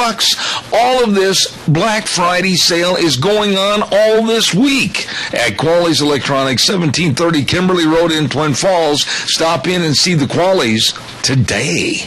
Okay. Let's check and see if we have someone on the other end of the line. Good morning. We don't. No, nobody answered. It went to voicemail. Oh, it did. At 878-8646? Yep. Oh, darn. Well, what I was going to do is just talk a little bit more about the great success that we had last Thursday night at the Pilgrim Pride dinner. We had people all over the place. Great dinner. Calls are welcome, 436-2244, 1-866-927-4587. I think what we'll do right now is we'll have the weather forecast and then take some of your calls. And the weather is with MichaelRogersWeather.com. Let's get Michael in here, please. Hi, everybody. Michael Rogers is up at the ranch. Not a bad day, but don't buy into the sun because you got snow in the forecast later on this evening. Partly sunny, 41 for the high, and it's going to dip down to the, we're going to get around the mid to upper 20s, but you're going to have snow this evening, and right now we're looking for an accumulation for about less than a half an inch on the ground until it's said and done. That snow that you're going to get is going to change the rain for tomorrow. Look for a high of 50. Have a great day. Enjoy the weather. It's the only weather you got. All right, MichaelRogersWeather.com. Thank you very much right here on Zeb at the Ranch. Give us a call, 436-2244, 1-866-927-4587.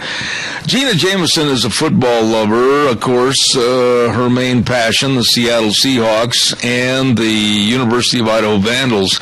But I got to ask you, did you see the catch last night? I've seen replays of it. I wasn't watching the game because we were actually working on my little brother's car yesterday, but I saw the video of it, and oh my gosh, that is a phenomenal catch. Have you, honestly, if you're not a football lover, you got to sit back and you got to marvel as to this catch by the New York Giants wide receiver.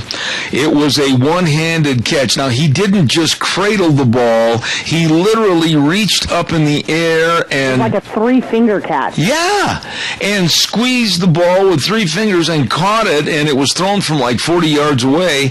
And it has to go down, in my opinion, of watching football all my life, and I'm an old man, as the greatest catch I have ever seen in professional sports. Ooh, you know what? I would put it up in like the top three. I wouldn't say the greatest, but definitely. Oh, I would. I think that would phenomenal catch. No, I would in football. How he got his fingers around that and just gripped it to bring it down. Wow, he's got some talent. Tell me, though, if you think it's one of the top ones and not the top one, what catch in professional football would ever be duplicate or even above that catch? I would actually honestly have to Google it, but there's been some phenomenal catches that I know that I've seen. I just can't recall. Oh, this one. Because I'm lame. This one, absolutely, and I'm not a Giants fan. I'm not a Cowboys fan, but that game last night when they lofted that into the end zone and he caught that ball and tucked it in with one arm, I have never seen anything like that. And Chris Collinsworth, one of the colormen for the network broadcast last night, used to be a wide receiver for the Cincinnati Bengals, and he was absolutely astounded. Yeah. Never had seen a catch like that in his life. Yeah, it was.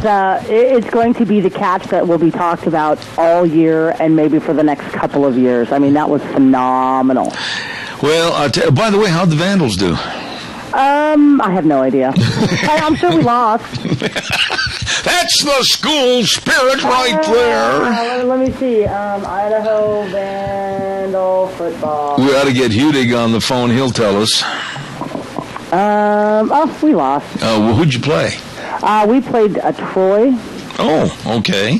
Yeah. And the final score was 34-17. You know, be that as it may, I think the University of Idaho, building possibly for success next year, I think they're going to have a better team. Idaho State's program has turned around. Boise State had no problem demolishing the University of Wyoming this weekend. I think it was like 63-14 or something like that. I didn't even... Yeah, it was just absolutely a runaway. But the one thing I've noticed, and I've heard other people complain about this, Gina, is that because they're going after so many of the big ESPN money as far as being on their ESPN networks with their feature games and everything, the games are hard to get a decent starting time. Like that one the other night didn't start in Wyoming until 8:30. Yeah. Yeah. And it really is affecting the viewership. I mean, people want to sit back and watch, but when you're starting the game at 8:30 and it's going till like 11:30, almost midnight, your viewership's going to be dropping off, and so you really have to kind of and I get it. I truly do get this, but is the sponsorship dollar really worth your fan base? Well, and that, not only on television, but I have talked to many, many people that had season tickets up at Bronco Stadium that are very upset about the late starting time, because by the time they get out of the stadium and by the time they drive home, you're looking at 1, 2, maybe even later in the morning. Yeah, and so not a lot of people are going to be going to those games. Yeah. Or they'll go and then they'll leave by halftime. Yeah, and I am an avowed football fan, and I love watching good college and professional football. I turned the game off at halftime the other night because by then, halftime was already after 10 o'clock, and with the halftime, the second half didn't start till 10:30. Yeah, and we've got to go to bed because we get up early. I'm an old man. Okay. We talked about the Clydesdales. We talked about, let's see, what else did we talk about? We talked about the snow in New York, and now the flood problems. If you got a boat, you can rent your boat out real cheap back there. They are going to be in a state of disrepair. Have you seen that? Yeah, I really have, and I am feeling for the people, of New York and the greater area of that. They were pounded with snow, and now as the temperatures are rising, that's going to be an instant flood. And so you go from one catastrophe to the next. And honestly, the eastern seaboard has just been pummeled, with different weather events over the past year. Well, you take all that snow, and like I mentioned, that lake effect snow that comes across all the lakes, and it's a heavy, very wet, very high moisture content snow, and it weighs 1.5 tons per flake. I mean, it's really heavy stuff. And now you've got 8 feet of it almost, and it's going to be up in the 60s, and you're looking at a melding program that I can't even envision what kind of a mess that's going to be. Basements and roadways. 1 foot of snow equals 1 inch of rain. I think that's what the it equates to. So 8 feet of snow, 8 inches of rain. They're going to be having flooding. Of course, all of their creeks and their rivers. They're going to be at flood stage. And how do you combat that? Plus, moving into the holiday season, these people are going to need some help. Did you see the picture of Buffalo Bills Stadium? I did not. Oh, my goodness, that was and you can Google that and take a look at it prior to the melding starting. But for the first 2 tiers of seats in that stadium, you couldn't even see the seats. You're kidding. No. What about the football field and the goalpost? I mean, everything was just covered with snow. So where's the team playing? They had played. They moved the game tonight over to Detroit Lions Ford Stadium because the Bills, and I forgot who they're playing tonight, for heaven's sakes, they couldn't possibly play at Buffalo Bill Stadium, so the Buffaloes had to move. Wow. So at Bill Stadium, I should say. Bad deal just all the way around. And hey, I guess they will have a white Christmas. Well, you never know. I mean, this all might melt. Oh, there's going to be more. There's going to be more snow in the forecast. Yeah, it's going to get colder. Are you ready for Thanksgiving? I was just going to ask you about that. I actually am ready for Thanksgiving. I think the grandson, or at least my son, is going to go with the grandparents for the day. They've asked for him for the day. So what I'm going to do is I'm going to be donating my time with the Alaska's Best Rupert Elks turkey feed. Oh, well, you've done that before, though. Yeah, I try to make it a habit of doing it every year, and so I am going to, again, volunteer my services this year, and I will be delivering meals to the homebound. Oh, I was going to say, are you going to be one of the cooks, or what are you going to do? No. I'm not going to cook. I'm just going to be delivering meals to, I'm going to be one of their delivery drivers to people who actually can't make it to the turkey feed. Then my job is to go and see their shining faces and deliver the food to them. It was so neat the other night. I got to tell you this. Many of the seniors at the Golden Heritage dressed up as the original Pilgrims. Oh, wonderful. And also the original Indians. Really? Yeah. What was Al? Thank goodness Al just came as Al. Al just came as Al. All right. Because I heard that a lot of people were going to go, and that everybody was calling in saying, "Okay, well, I'm going to dress up as an Indian. I'm going to dress up as one of the original Pilgrims." And I think that is so cool, so neat that people actually dress up for Thanksgiving. I wish I could have gone to that one because my son has been so concerned because he's concerned that Thanksgiving is going to be forgotten. Oh, no. Because we moved from Halloween directly into Christmas. And he's like, Mom, where are the Thanksgiving decorations? Don't we have any Thanksgiving decorations? And honestly, I have to hang my head. Well, if Kennedy is that perceptive, you've got a very, very sharp young man there, because there's a lot of people that are concerned about the same thing. That my wife said the same thing the other day. We've gone from Halloween right to Christmas, and Thanksgiving, a time for the families, a time to sit down and say, God, thank you for everything you've given us, has kind of been put on the back burner. It's been kind of like just swept underneath the rug. And so I agree. found this little poster on Facebook, and I will be posting it up, and this is basically a turkey pointing at Santa saying, look, mister, you just sit back down and wait your turn, because this is my time to shine. Amen. Did you, when you were younger, living up at Elk River, did you get together and have like a huge family gathering? Did you? Oh, all the time. Because we had family in Elk River and then in Beauville, and so we would all congregate at one of the relatives' house, and it was just a huge event. Couple of turkeys, ham, all of the fixins, and then we'd all just eat to our heart's content and watch football. Yep. And, did you have, like, in numbers? I know that my parents had to go out and get a special table with all kinds of leaves added into it, because our Thanksgiving was bigger than our Christmas dinner. Mom would go out, and we had usually around 24 to 28 people. That's probably right around, because Thanksgiving was the big thing for us. Yeah. And then then when Christmas came around, everybody would kind of go and do their private things, with their immediate family. But Thanksgiving was for the family at large and the extended family. So for us, we're looking at easy 20 to 30, 35 people. Mom, at our Thanksgiving at home, I never will forget, she would basically divide the table in two, even though everybody sat together, but she would put a turkey on one end of each table, the dressing on each end of the table, because you couldn't possibly pass the food around to 24 to 26 people and have everybody go out of the same dish. No, what we did is we would set up the table with all of the leaves, and there was like 3 leaves in it, and we usually had it at my Aunt Hope's house. And so we would set up the table with all of the leaves in it, and then we'd pile all of the food on there, and then there was just, and the dishes and the table, but there was no place to sit because there was just so much food. We couldn't put our plate on there, and so we would just all sit around the living room and sit on the floor, on the couches and whatever, and we would just have a great time. What's your favorite part of the dinner? I got to ask you that real quick, and then I got to do a commercial. Of course, mashed potatoes and gravy, pumpkin pie, cranberry sauce, and my grandmother's coconut pineapple salad. Coconut pineapple salad. Is it a Jell-O salad? It's kind of like a dessert salad. There's no Jell-O in it. There's Cool Whip, coconut flakes, crushed pineapple, and pretzels. Pretzels? Pretzels. But don't I think I've had that. It's delicious. Yeah. You kind of caramelize the pretzels in the oven with like a brown sugar sauce. Ooh. And then you let that crisp up, but you don't add the pretzels until you're just going to serve it. Okay. Because you still want those pretzels to be crispy. So that's there you go. Mm-hmm. Sounds good to me. Thanks, Gina. Appreciate it.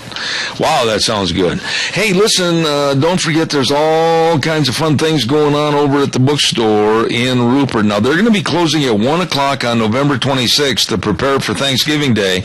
And they'll be closed for Thanksgiving, but they'll be open again on Friday the 28th from 5 to 8:30 p.m. And they'll be having a great big fireworks display and all kinds of great buys at the bookstore. Their big open house, all kinds of great items, all the Christmas decor, all the books, all the figurines, everything. Don't miss this at the bookstore and more. And they're, of course, located right on the square in Rupert, and they're waiting to see you. Stop over to the bookstore, 515 5th Street in Rupert. We're going to turn it over to ABC News. We'll be right back.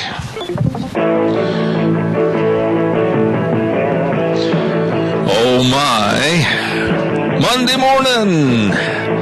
Hour number 3, Zeb at the Ranch. Good morning. Glad to have you with us. And, of course, we're brought to you by our major sponsor, your Magic Valley, Les Schwab Tire Centers, and all 7 locations serving you, along with some of our great advertisers, including Lee's Furniture, Floors, and more at 459 Overland in Burley, and our friends at Western Waste Services, always at your disposal.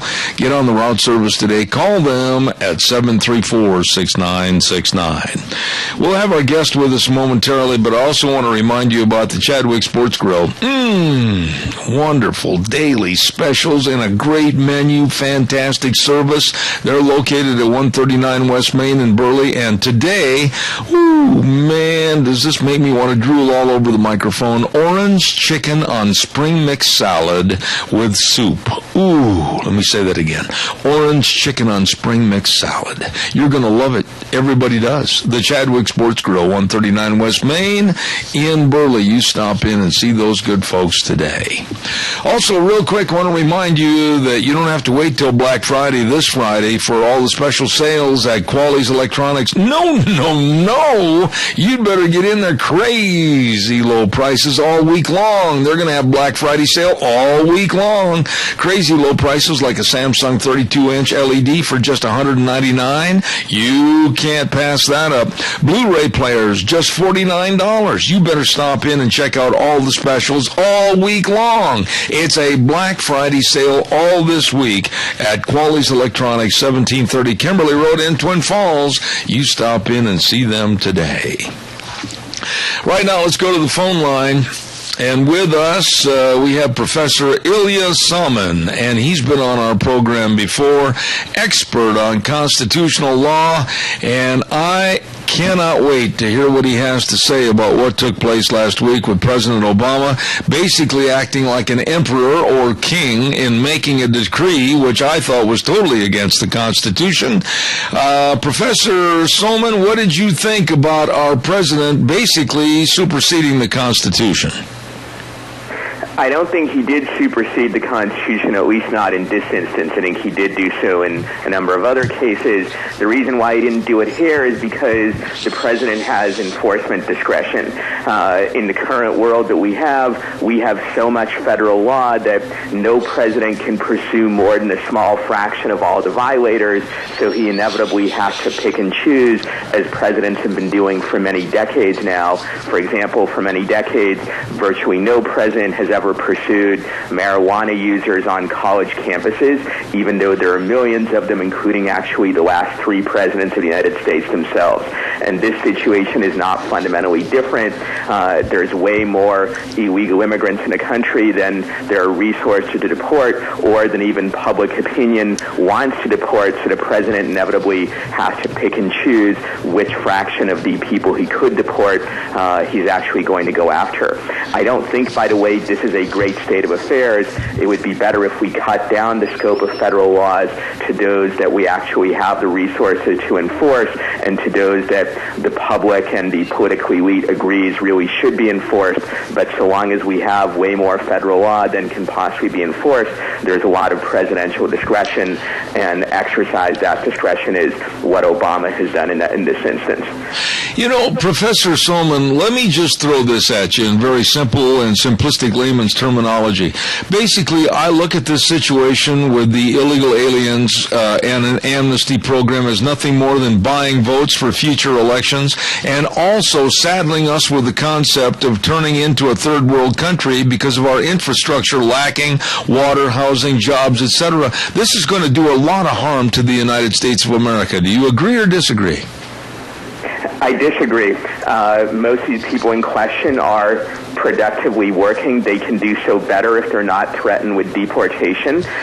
They contribute to the economy just as millions of immigrants have in the past, including the ancestors of the vast majority of Americans living here today.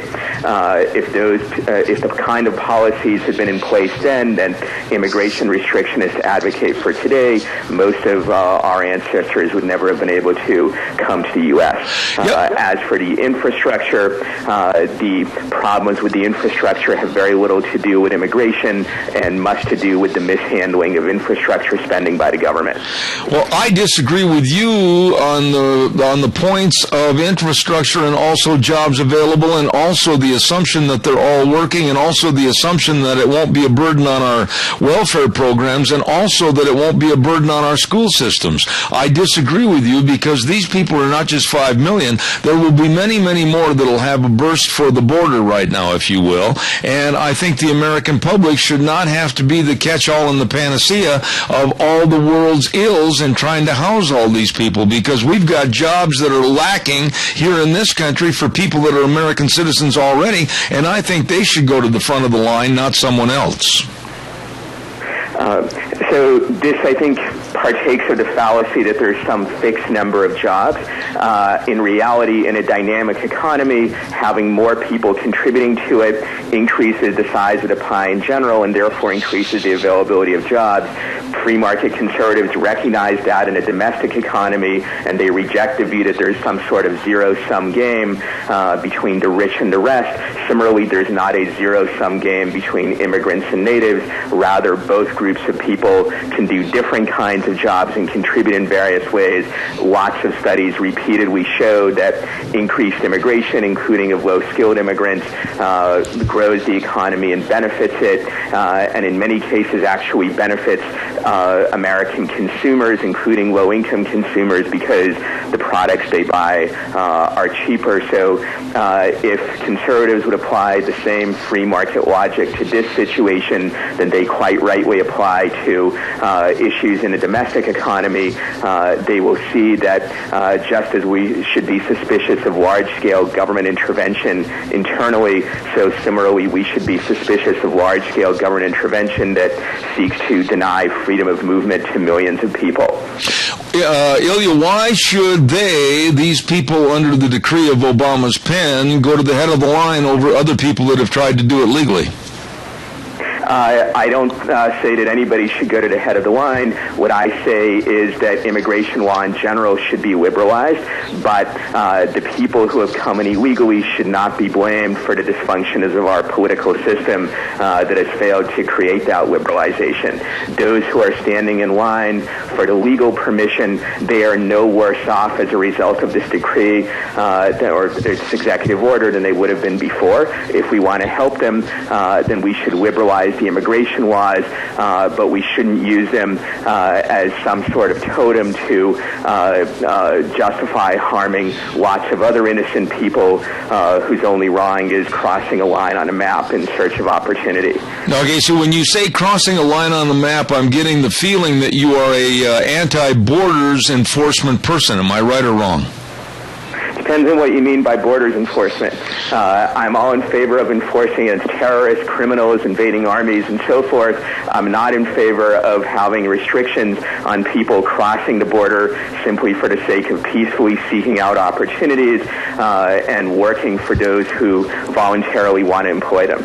Why should we, the American public, have to bear that burden, though, and have to bear that cost? Because you can't guarantee to me that these people wouldn't become a burden financially to me, my family, and others, and create a hardship on an infrastructure and also welfare programs and financial programs where we can't even hardly afford to take care of who's already here. Two things. One is lots of studies in both the United States and Europe show that increased immigration either has no effect on welfare spending or in some cases actually reduces it because increased immigration tends to diminish support for welfare spending among natives. Secondly, if the goal is to reduce burdens, then that's what we should target directly. We should advocate for laws which restrict eligibility for welfare payments as opposed to draconian laws which target people simply for crossing a line on a map for the sake of seeking opportunity. So I'm all in favor of denying welfare benefits to recent immigrants, and if all the energy that goes into promoting immigration restrictions were instead to go into, say, promoting and extending the Welfare Reform Act of 1996, which does just that, deny welfare benefits to recent immigrants, then if we put our energy into that, then we could achieve that, and we could both extend opportunity to millions of people, benefit our economy, and prevent the welfare burden. See, I disagree with you. Energy into immigration restrictions, it seems to me that many people are misplacing their priorities. I think I would have to disagree with you on a benefit to the economy because I don't see it as a benefit whatsoever, and I also am a little bit offended, Ilya, to the point where you said just crossing a line. Our country has been, of course, a sovereign nation that depends on the borders and the honoring of those borders, and not knowing what is coming across the border to do us harm or to take over this country is one of very important duty for our military, etc. They've given their lives to fight for this sovereign nation, and I think to minimize it by just saying that they're just crossing a line, that isn't fair to our forefathers and the blood, sweat, and tears that they died for. So for the first century of American history, our forefathers had a policy of allowing any peaceful immigrant who wanted to cross the border. Indeed, under the original understanding of the Constitution, Congress didn't even have the power to restrict immigration as such. And America became great and successful because our forefathers were, in fact, allowed to immigrate. So it seems to me that it is restrictionism which undermines the American political tradition rather than freedom of movement. I totally agree, as I said before, that we need to protect the border against threats to security. We can better do that if we don't waste a lot of resources trying to pursue people who are merely trying to cross over for the sake of seeking opportunity. No, you're going to have a complete mass migration. Illegal immigration as a result of restrictions on migration that actually creates all sorts of opportunities for terrorists and other criminals because given that there's a vast black market in getting people across the border, those people can take advantage of that. If, on the other hand, we didn't try to deny entry to those who are merely seeking work, then we could more easily target the small minority who are terrorists or criminals or the like. Okay, now we have a caller with a question. I want to come back and pursue this a little bit further. Go ahead, caller. You're on the air. Yes, Professor, let me ask you this.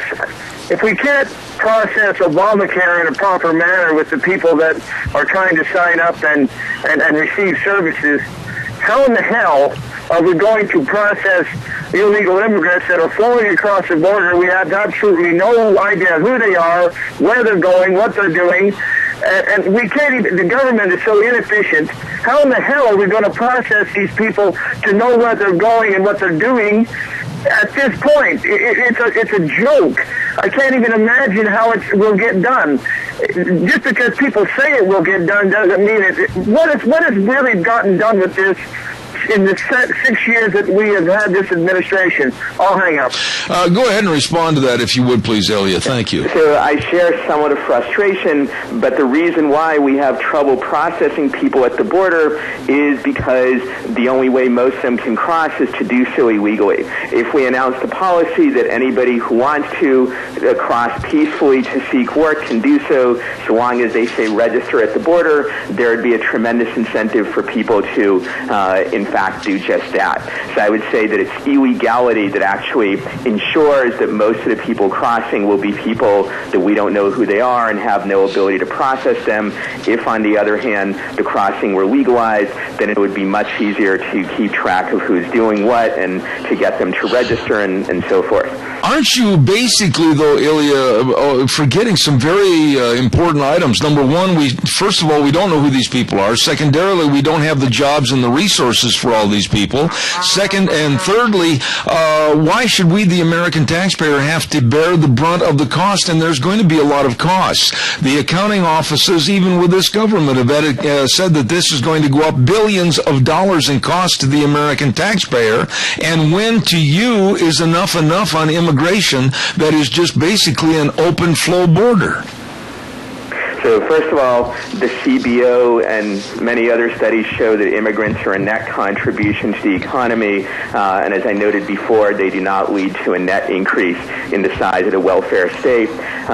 Secondly, as I also indicated earlier, if the goal is limiting government spending or welfare spending on immigrants, there are many ways of doing that other than by promoting immigration restrictionism, and if we put our energies into pursuing those pathways rather than into denying opportunity to people fleeing horrible conditions in the third world, then I think we would have more success in achieving our goals on that front. Finally, as I mentioned earlier, it is wrong to view this situation as some sort of zero-sum game between natives and immigrants. In reality, just as domestic free markets benefit the Americans generally, so similarly, a free market in labor across international boundaries can benefit both native-born Americans and also lots of immigrants. I totally disagree with your concept on this, but I respect your right to have that opinion, because I think by leaving and fleeing, like you said, their third world decadence and their poorness in the third world, they're bringing it with them into this country to create the same type of culture in a society that absolutely can't afford to bring everybody in with an open door policy. Caller, go ahead. You have a few minutes left on the program. Go ahead quickly. Caller, go ahead, please. How many times? Go ahead, callers, please. I was wondering how many times your guest has been out of work due to illegal aliens working for less than half of your wage. So I certainly have been out of work. I have no idea whether it was because of illegal aliens or not. But I think what matters in this situation as in others is not who is making the argument, but the validity of it. If we start casting aspersions on people who disagree with us rather than considering the validity of the arguments, we're not going to get very far in public debate. You know, Ilya, I'd look at this thing as maybe this is a poor concept as a football stadium. The football stadium only holds 100,000 people, and they've got the resources at that football stadium for the food during halftime to serve the people. They've got the restrooms, etc. But if you cram in 200,000 people into that stadium, number one, they're not going to be able to watch the game. Number two, they won't be able to buy the goods and services, and they're not going to be anything except just totally in the way and hurting society in general. And that's what I think we have with an open borders policy in this country. We have superseded the numbers, we've superseded the jobs and the infrastructure, and I totally disagree with you that we should just let anybody and everybody in. So So I think it's a mistake to analogize all of society to a football stadium. Among other things, the United States, compared to most other first world nations, is actually pretty lightly populated, and there's plenty of room. Please. Moreover, if you analogize society to a football stadium, then it would seem that by now we should be all impoverished, given that we have 300 million people, whereas just 3 or 4 decades ago we had maybe half that many or even less. So I think what this misses is that a football stadium is not a dynamic, growing economy. It's just a group of people who get together passively to sit and watch an event, as opposed to a full-scale economy which has many opportunities for people to engage and trade with each other, to grow their wealth and the like. And additional people who want to work means growing additional wealth. You're making the assumption, though, Ilya, that all these people are going to be productive. They'll be promoting horrible third world culture. The whole reason why they left their whole countries in the first place is because they didn't like conditions there. So it's unlikely that they somehow want to replicate them here. If anything, they left because they want to live under different conditions than the ones that they were fleeing. Oh, quite the opposite, as a matter of fact, on what you're saying. And besides that, you're making an assumption that many or most of the people that you're talking about are going to be productive members of our society and contributing members of our society, and that's not the case. Caller, go ahead quickly with your question. I've only got 3 minutes left. Yes, I was calling about, what about the law? I mean, this president does not have the authority to do what he did. We're yakking here about all these people coming across the border and whether it's going to be a good thing or a bad thing. But the problem we have is a president that has gone against the law. None of the laws are being enforced. And this guy has bypassed Congress just to do what he wanted to do. All right, I'll have him respond to that, and I've only got a couple of minutes left. Go ahead, please. Yeah. So I think there are a lot of instances where Obama has violated the law, for example, by waging war without congressional authorization in Libya, and there are other cases. In this case, as I mentioned at the start of the show, what he has done is exercise discretion in enforcement, which unfortunately is inevitable in a world where we have way more federal law and way more violations than it is possible for any president to enforce against more than a small fraction of the violators.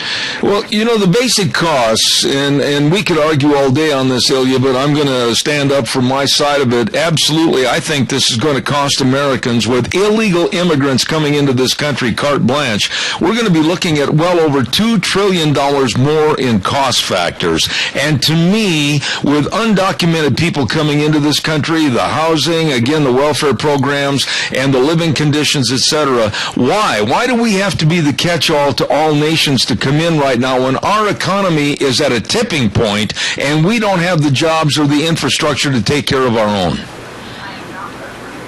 So I think I would repeat just the main points I made earlier.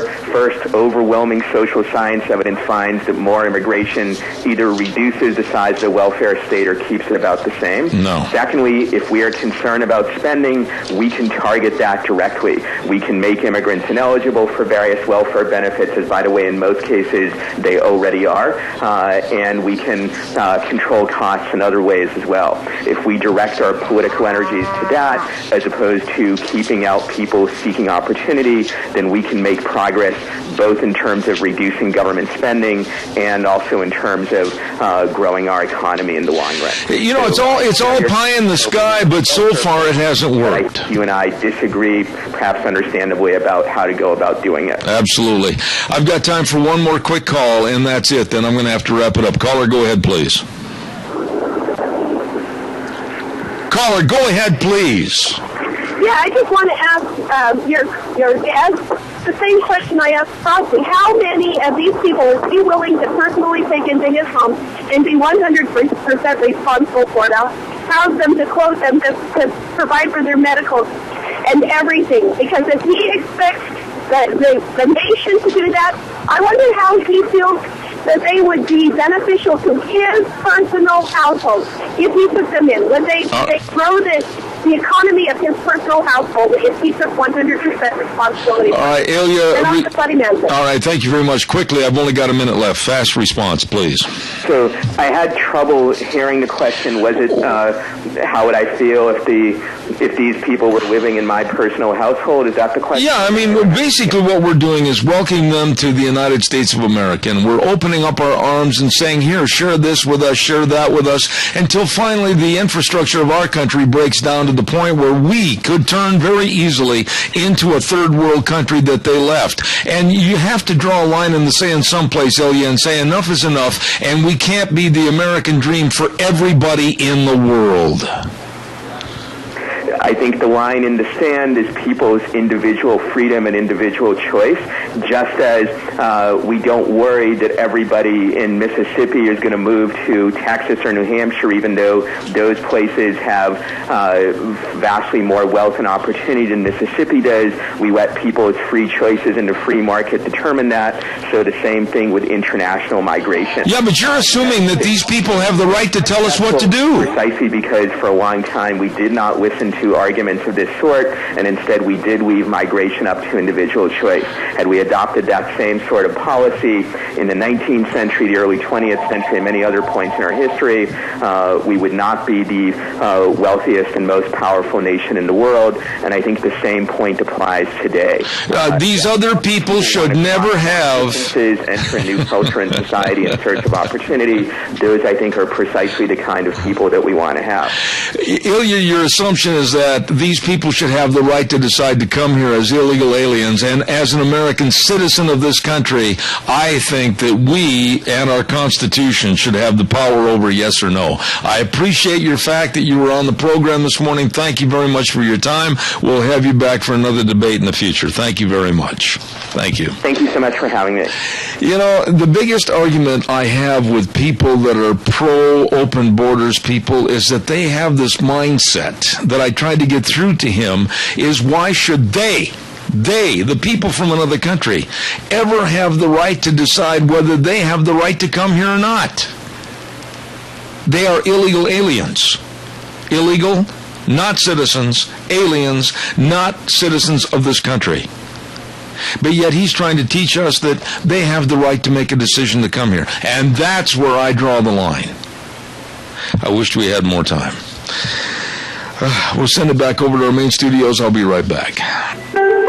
And now back to Zeb at the Ranch on AM 1230 KBAR. To reach Zeb, call 436-2244 or toll free 1-866-227-4587. And now, here is Zeb Bell. Had to take my chill pill, and Ilya absolutely, once he was on a roll, he wouldn't quit his verbiage until he got his point finished, and you couldn't interrupt him to ask questions. The biggest problem I have with people like him, and I wanted to have him on here this morning so that you could hear the other side, the east of the Mississippi side of this argument, that basically we shouldn't have any borders, that we should let everybody else in.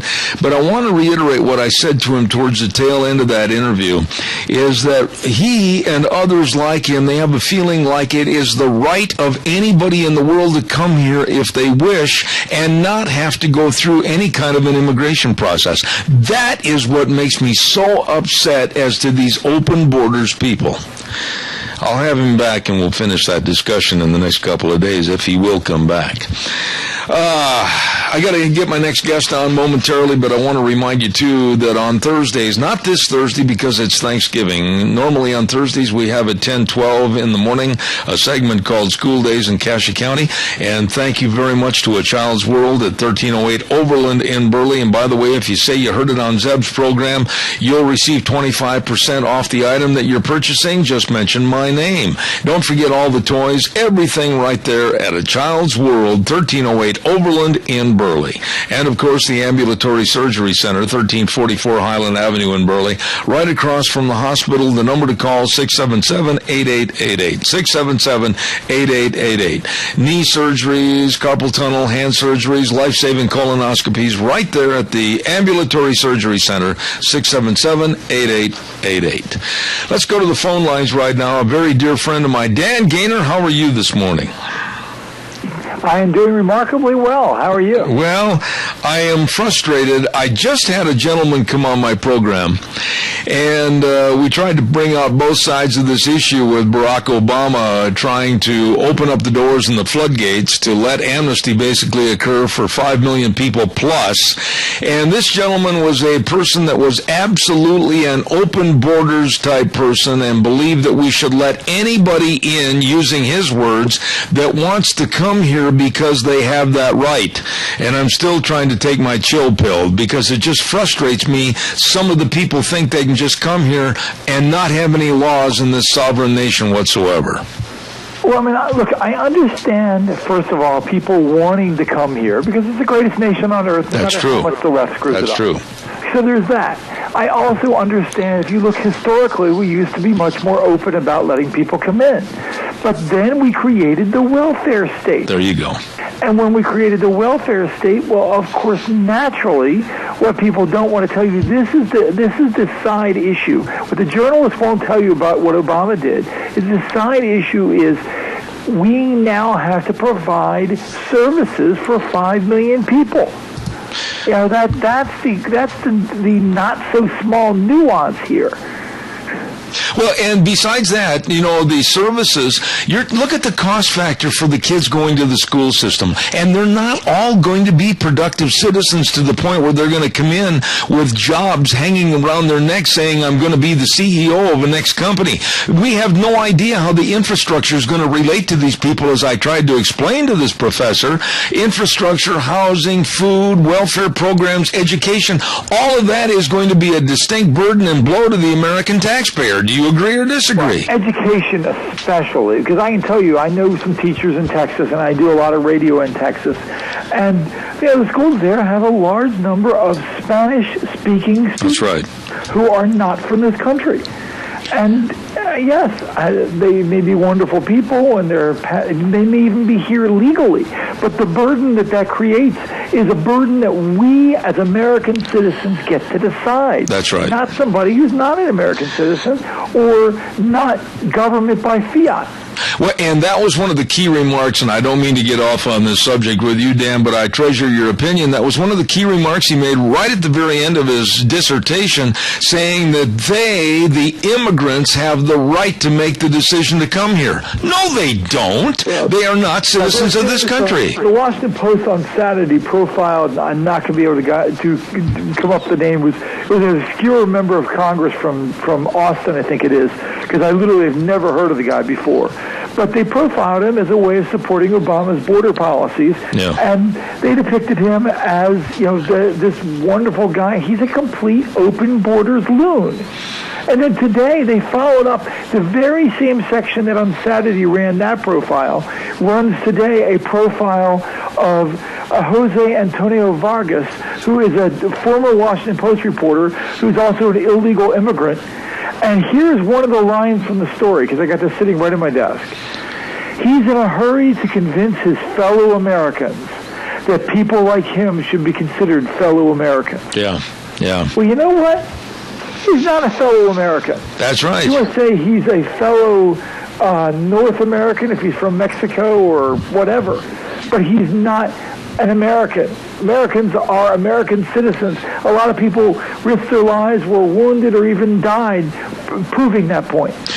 You know, Dan, we could go on, but the one thing I wanted to get you on the program for this morning is that you know my feelings about global warming and climate change and all the other really kind of silly and mindless programs that, thanks to Al Gore, were being imposed upon. Scientists are running away from global warming. Scientists are running away from the man-caused factor of global warming, if there is any, or climate change. And it is getting colder. I have said for years on this program that I thought it was going to be a cyclical type thing to where we'd be going back into a colder age, if you will, and I think I'm starting to look like I'm right. What are your thoughts about all this? Well, it's interesting. Two key things. One, the other night on Evening News, they pointed out something that it was the coldest November day since 1976. Mm-hmm. If you remember, you and I remember 1970s, that was when the left was always talking about global cooling. That's right. That was funny. But there's also a new study out from Purdue, Purdue University, that showed that just 50% of scientists or 53% of climatologists that they studied believe that man is the primary cause of climate change. Right. Now, they didn't study a large number of climatologists, but since we're always told 97%, it seemed interesting that they only came up with 53. But then you look at the scientist number, it's 50%. And if you go even further than that, if you talk about farmers who they interviewed, I think the number was something like 8%. And those are the people who are on the front lines seeing weather every day. Dan, what do you know about this under-the-table plan with China?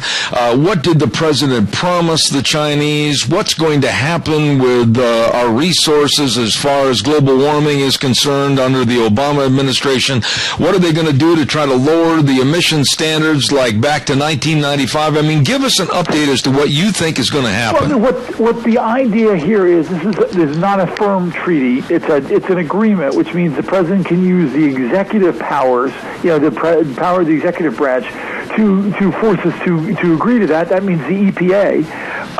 What essentially it says is that the U.S. is going to cut back its so-called greenhouse gases, and that China agrees to do it in the future. Mm-hmm.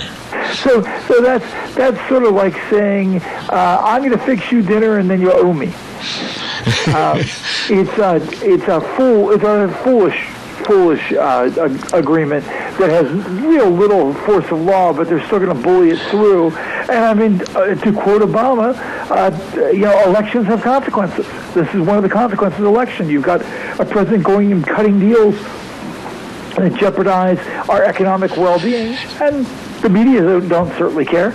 Dan, how much of what Obama has been working with China and others on global warming or climate change, and we hardly ever hear of anything coming out into the press as to what he's promised, but how much of this can be discarded and literally thrown away when the new Senate and new members take over and basically look at Obama and say, no, it'll never make it through the Senate, so try again? Well, I mean, like I said, he's going around the Senate, which I'm sure you've noticed the trend here, that the president working his way around Congress. If this was a treaty, he'd have to get it approved.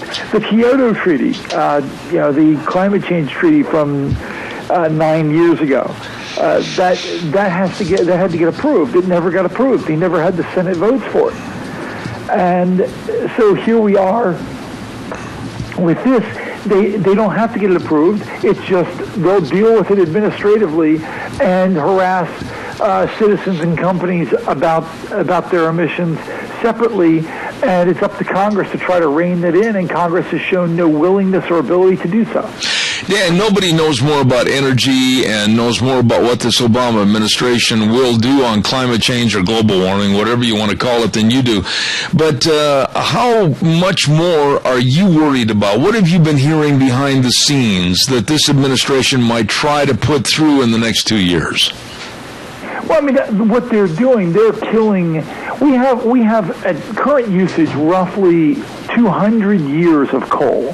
They're killing coal. They're freaking out because natural gas has become so successful thanks to fracking. They're freaking out about natural gas and oil. I mean, you look at hardly any percent of American energy is from the fuels that the liberals like, whether it's nuclear power, they don't like that. Dams, they don't like that. All they like are solar, wind, and biofuels.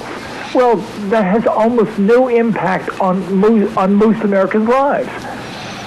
Now, when you say impact on American lives, that leads me right up to the Keystone and the situation with Keystone and the tar sands either being utilized here in this United States or going across the water to China. What do you think is going to happen with the power play, with the Republicans now and McConnell, et cetera, trying to force and coerce the president to sign for the Keystone Pipeline? Or is he just going to bow his neck and say no? Well, I mean, I think they'll be able to pass it. I don't think they'll be able to get past a veto. And so it means it's dead until there's another person in office. And, that's one of those things. If you look at the media, don't want to talk about the economic impact of things. Remember, there's a piece on 60 Minutes last night about infrastructure. And if you remember, the left made lots of claims, grandiose claims about the Obama stimulus. Well, union head Richard Trumka basically said that, if you put $1 billion into transportation infrastructure, it delivers 35,000 jobs. Well, if that's the case, then if Obama had done so, we would have gotten 35 million jobs out of it. The media don't want to ask those kind of questions of the president. They want to talk about that. So a lot of this stuff never happens because his feet are never put to the fire. Talking about having your feet put to the fire, the media. Dan, are we seeing any changes at all with the media? You work with them every day, and they basically call climate change a settled science, and they're the ones that came up with the 97% of scientists agree, when in essence it wasn't 97%. Do you think the media might have some change of heart and change of the way that they're covering this story? Long answer, no. Okay. Long answer, no. I mean, that's to be cute, but the truth of the matter is, no. They are doctrinaire on this point. They don't believe it. I mean, there are news stories out there. Buffalo's under 7 feet of snow, and they're doing global warming stories. Yeah. I mean, at some point in time, it becomes ludicrous when. And here is the standard party line for the left. When a weather event occurs, they claim it's global warming. When conservatives do that, though, if conservatives point to, let's say 7 feet of 8 feet of snow someplace, when conservatives do it, then the left says, no, you can't tell any weather event is global warming. It just you have no way of knowing. But then they go around and claim every weather event that fits their motto, which is almost everything, is proof of global warming. It's absolutely insane. The Tom Steyers of the world, with their millions and millions of dollars to try to influence the public opinion and also the media, are they being effective, or has the money been so far just a waste? Well, I mean, they're short-term, not anywhere near as effective as they wanted to be. Long-term, though, what they're trying to do is build a foundation to take out politicians, knock them out, based on climate change, based on eco-extremists. That's scary because Tom Steyer has a lot of money and a lot of wealthy friends. He spent $75 million on this election. How many more $1 million he can spend on the next election to try to really have an impact? Absolutely. Bottom line is, I thank you very much, Dan Gaynor, for being on our program. As always, your opinion is always one to be heard, and I appreciate it. And I want to extend to you and your family and everybody a very happy Thanksgiving, and come back and see us soon. Thanks. You can count on it. Take care. Thanks, Dan. God bless. One of my favorites to have on the program, Dan Gaynor from back east, talking about the hypocrisy and the phoniness of 97% of scientists agreeing that climate change is caused by humans. No, that's not true. As a matter of fact, the scientists have changed their opinion, and we're down now to only 50.4 of the scientists surveyed believe that humans can cause climate change at all. We're going to have more on that story as the weeks go along. Don't forget, right now it's time for the weather, and the weather is brought to you this hour by Scarrows Meats, 331 North Road, Jerome, 324-7657. They are your locally owned custom meat processor and have been for over 20 years. Everything they sell is guaranteed, and they sell taste one bite at a time. Here now, Michael Rogers weather. Hi, everybody. Michael Rogers is up at the ranch. A bad day, but don't buy into the sun because you got snow in the forecast later on this evening. Partly sunny, 41 for the high, and it's going to dip down to the, we're going to get around the mid to upper 20s, but you're going to have snow this evening, and right now we're looking for an accumulation for about less than a half an inch on the ground until we're said and done.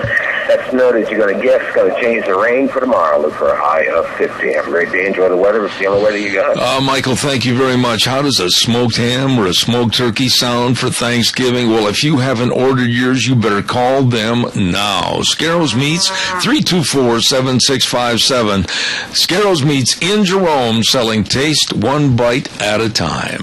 Good morning, caller. You're on the air. Good morning, Zeb. Yes, sir. I listened to that first gentleman you had on there, that liberal professor. Yeah. That's what's being happening to our college kids. We're being fed a bunch of crap, and they got to put a stop to it. Did you ever notice? What I call you about was it come over late last night that this hearing the committee about Benghazi, that Rogers or whatever his name is, that's in charge. He's stonewalling it because his wife has done something affiliated with a company that is with that deal, and therefore he's holding, he's misleading the people and trying to say that there's no trouble over here at Benghazi. Yeah, and that everything was just basically blown out of proportion. Yeah. Yeah, I heard that. I want to go back, if I can, just for a moment, Al, to what Professor Soman was saying on the air.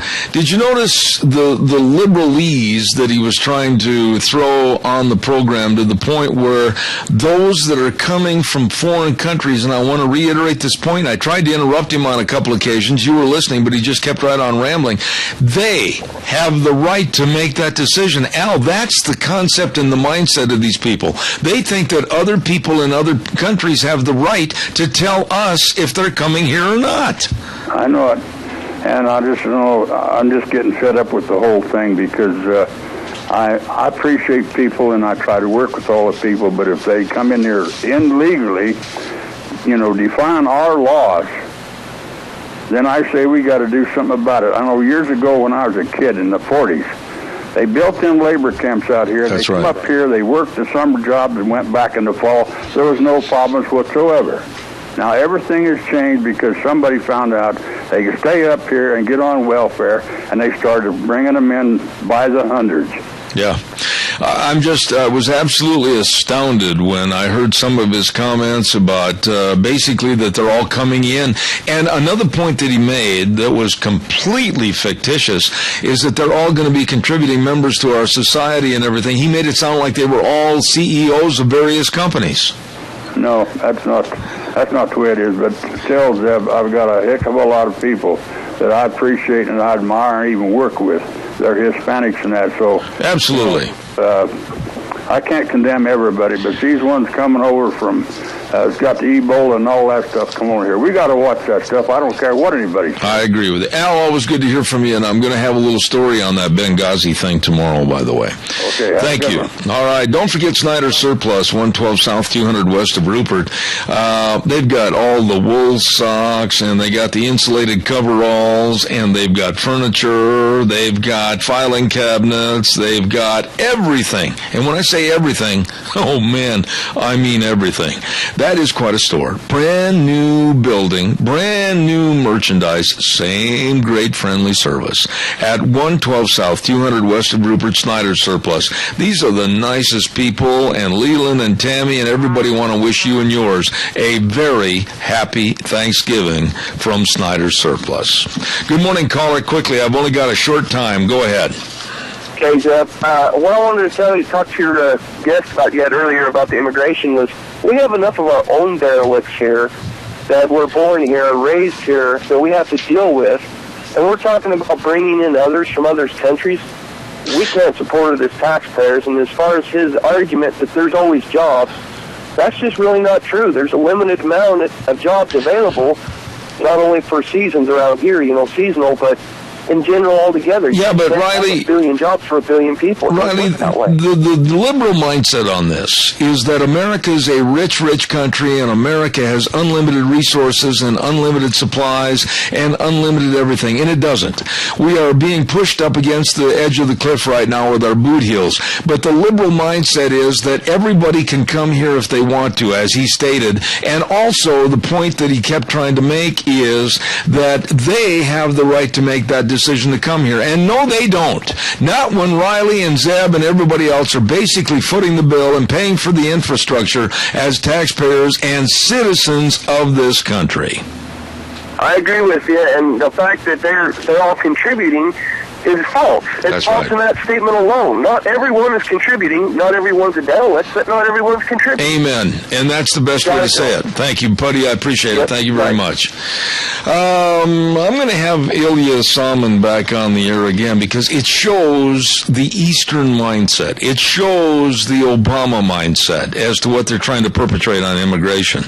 And only next time, what I'm going to do is I'll try to have Frosty and him and me on a three-way conference call. And that ought to create some fireworks.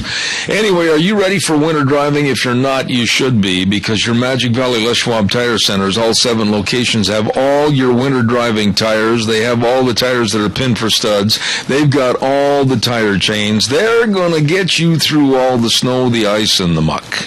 And they've got all the performance tires to get the job done, too.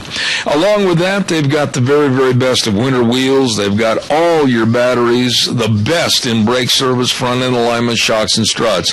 So don't go anywhere else. Just go to one of the 7 Magic Valley Les Schwab Tire Centers. They will take care of you. Lane and Rupert, Dave on Blue Lakes and Twin, Mike and Buell, Mike and Jerome, the Twist family in Paul, John on Pole Line in Twin Falls, and Randy on Overland and Burley. The best, your Magic Valley Les Schwab Tire Centers. Gina, big day, busy day for a Monday. She's gone. Very much so. No, I'm here. What'd you think of Ilya Solman? Did you get a chance to listen? I listened here and there, and I really don't like what the guy had to say. Well, you know, I was having a hard time biting my tongue, but the one thing that bothers me is he acted like he couldn't hear my interruptions, and he just kept rolling with his points, and that's something that really bothered me. But the man is one of those that believes that we should be the catch-all and be-all to the world, and that's where I draw the line. We cannot offer everything like we used to because, quite frankly, we are turning into a third-world country with a dissolution of our value system. Agreed, and we cannot afford to bring in all of this massive immigrants. We can't. There's no jobs. There's no resources. There's no food. There's nothing. We don't have any money. I'm not going to support them. I can barely support myself. We're going to talk more about this tomorrow. Should be an interesting topic. Thank you for all your help as usual over at the main studios. We'll tune in again tomorrow at 8:06. Zebeth Ranch, the way things were, the way things ought to be. Have a great day and happy Thanksgiving.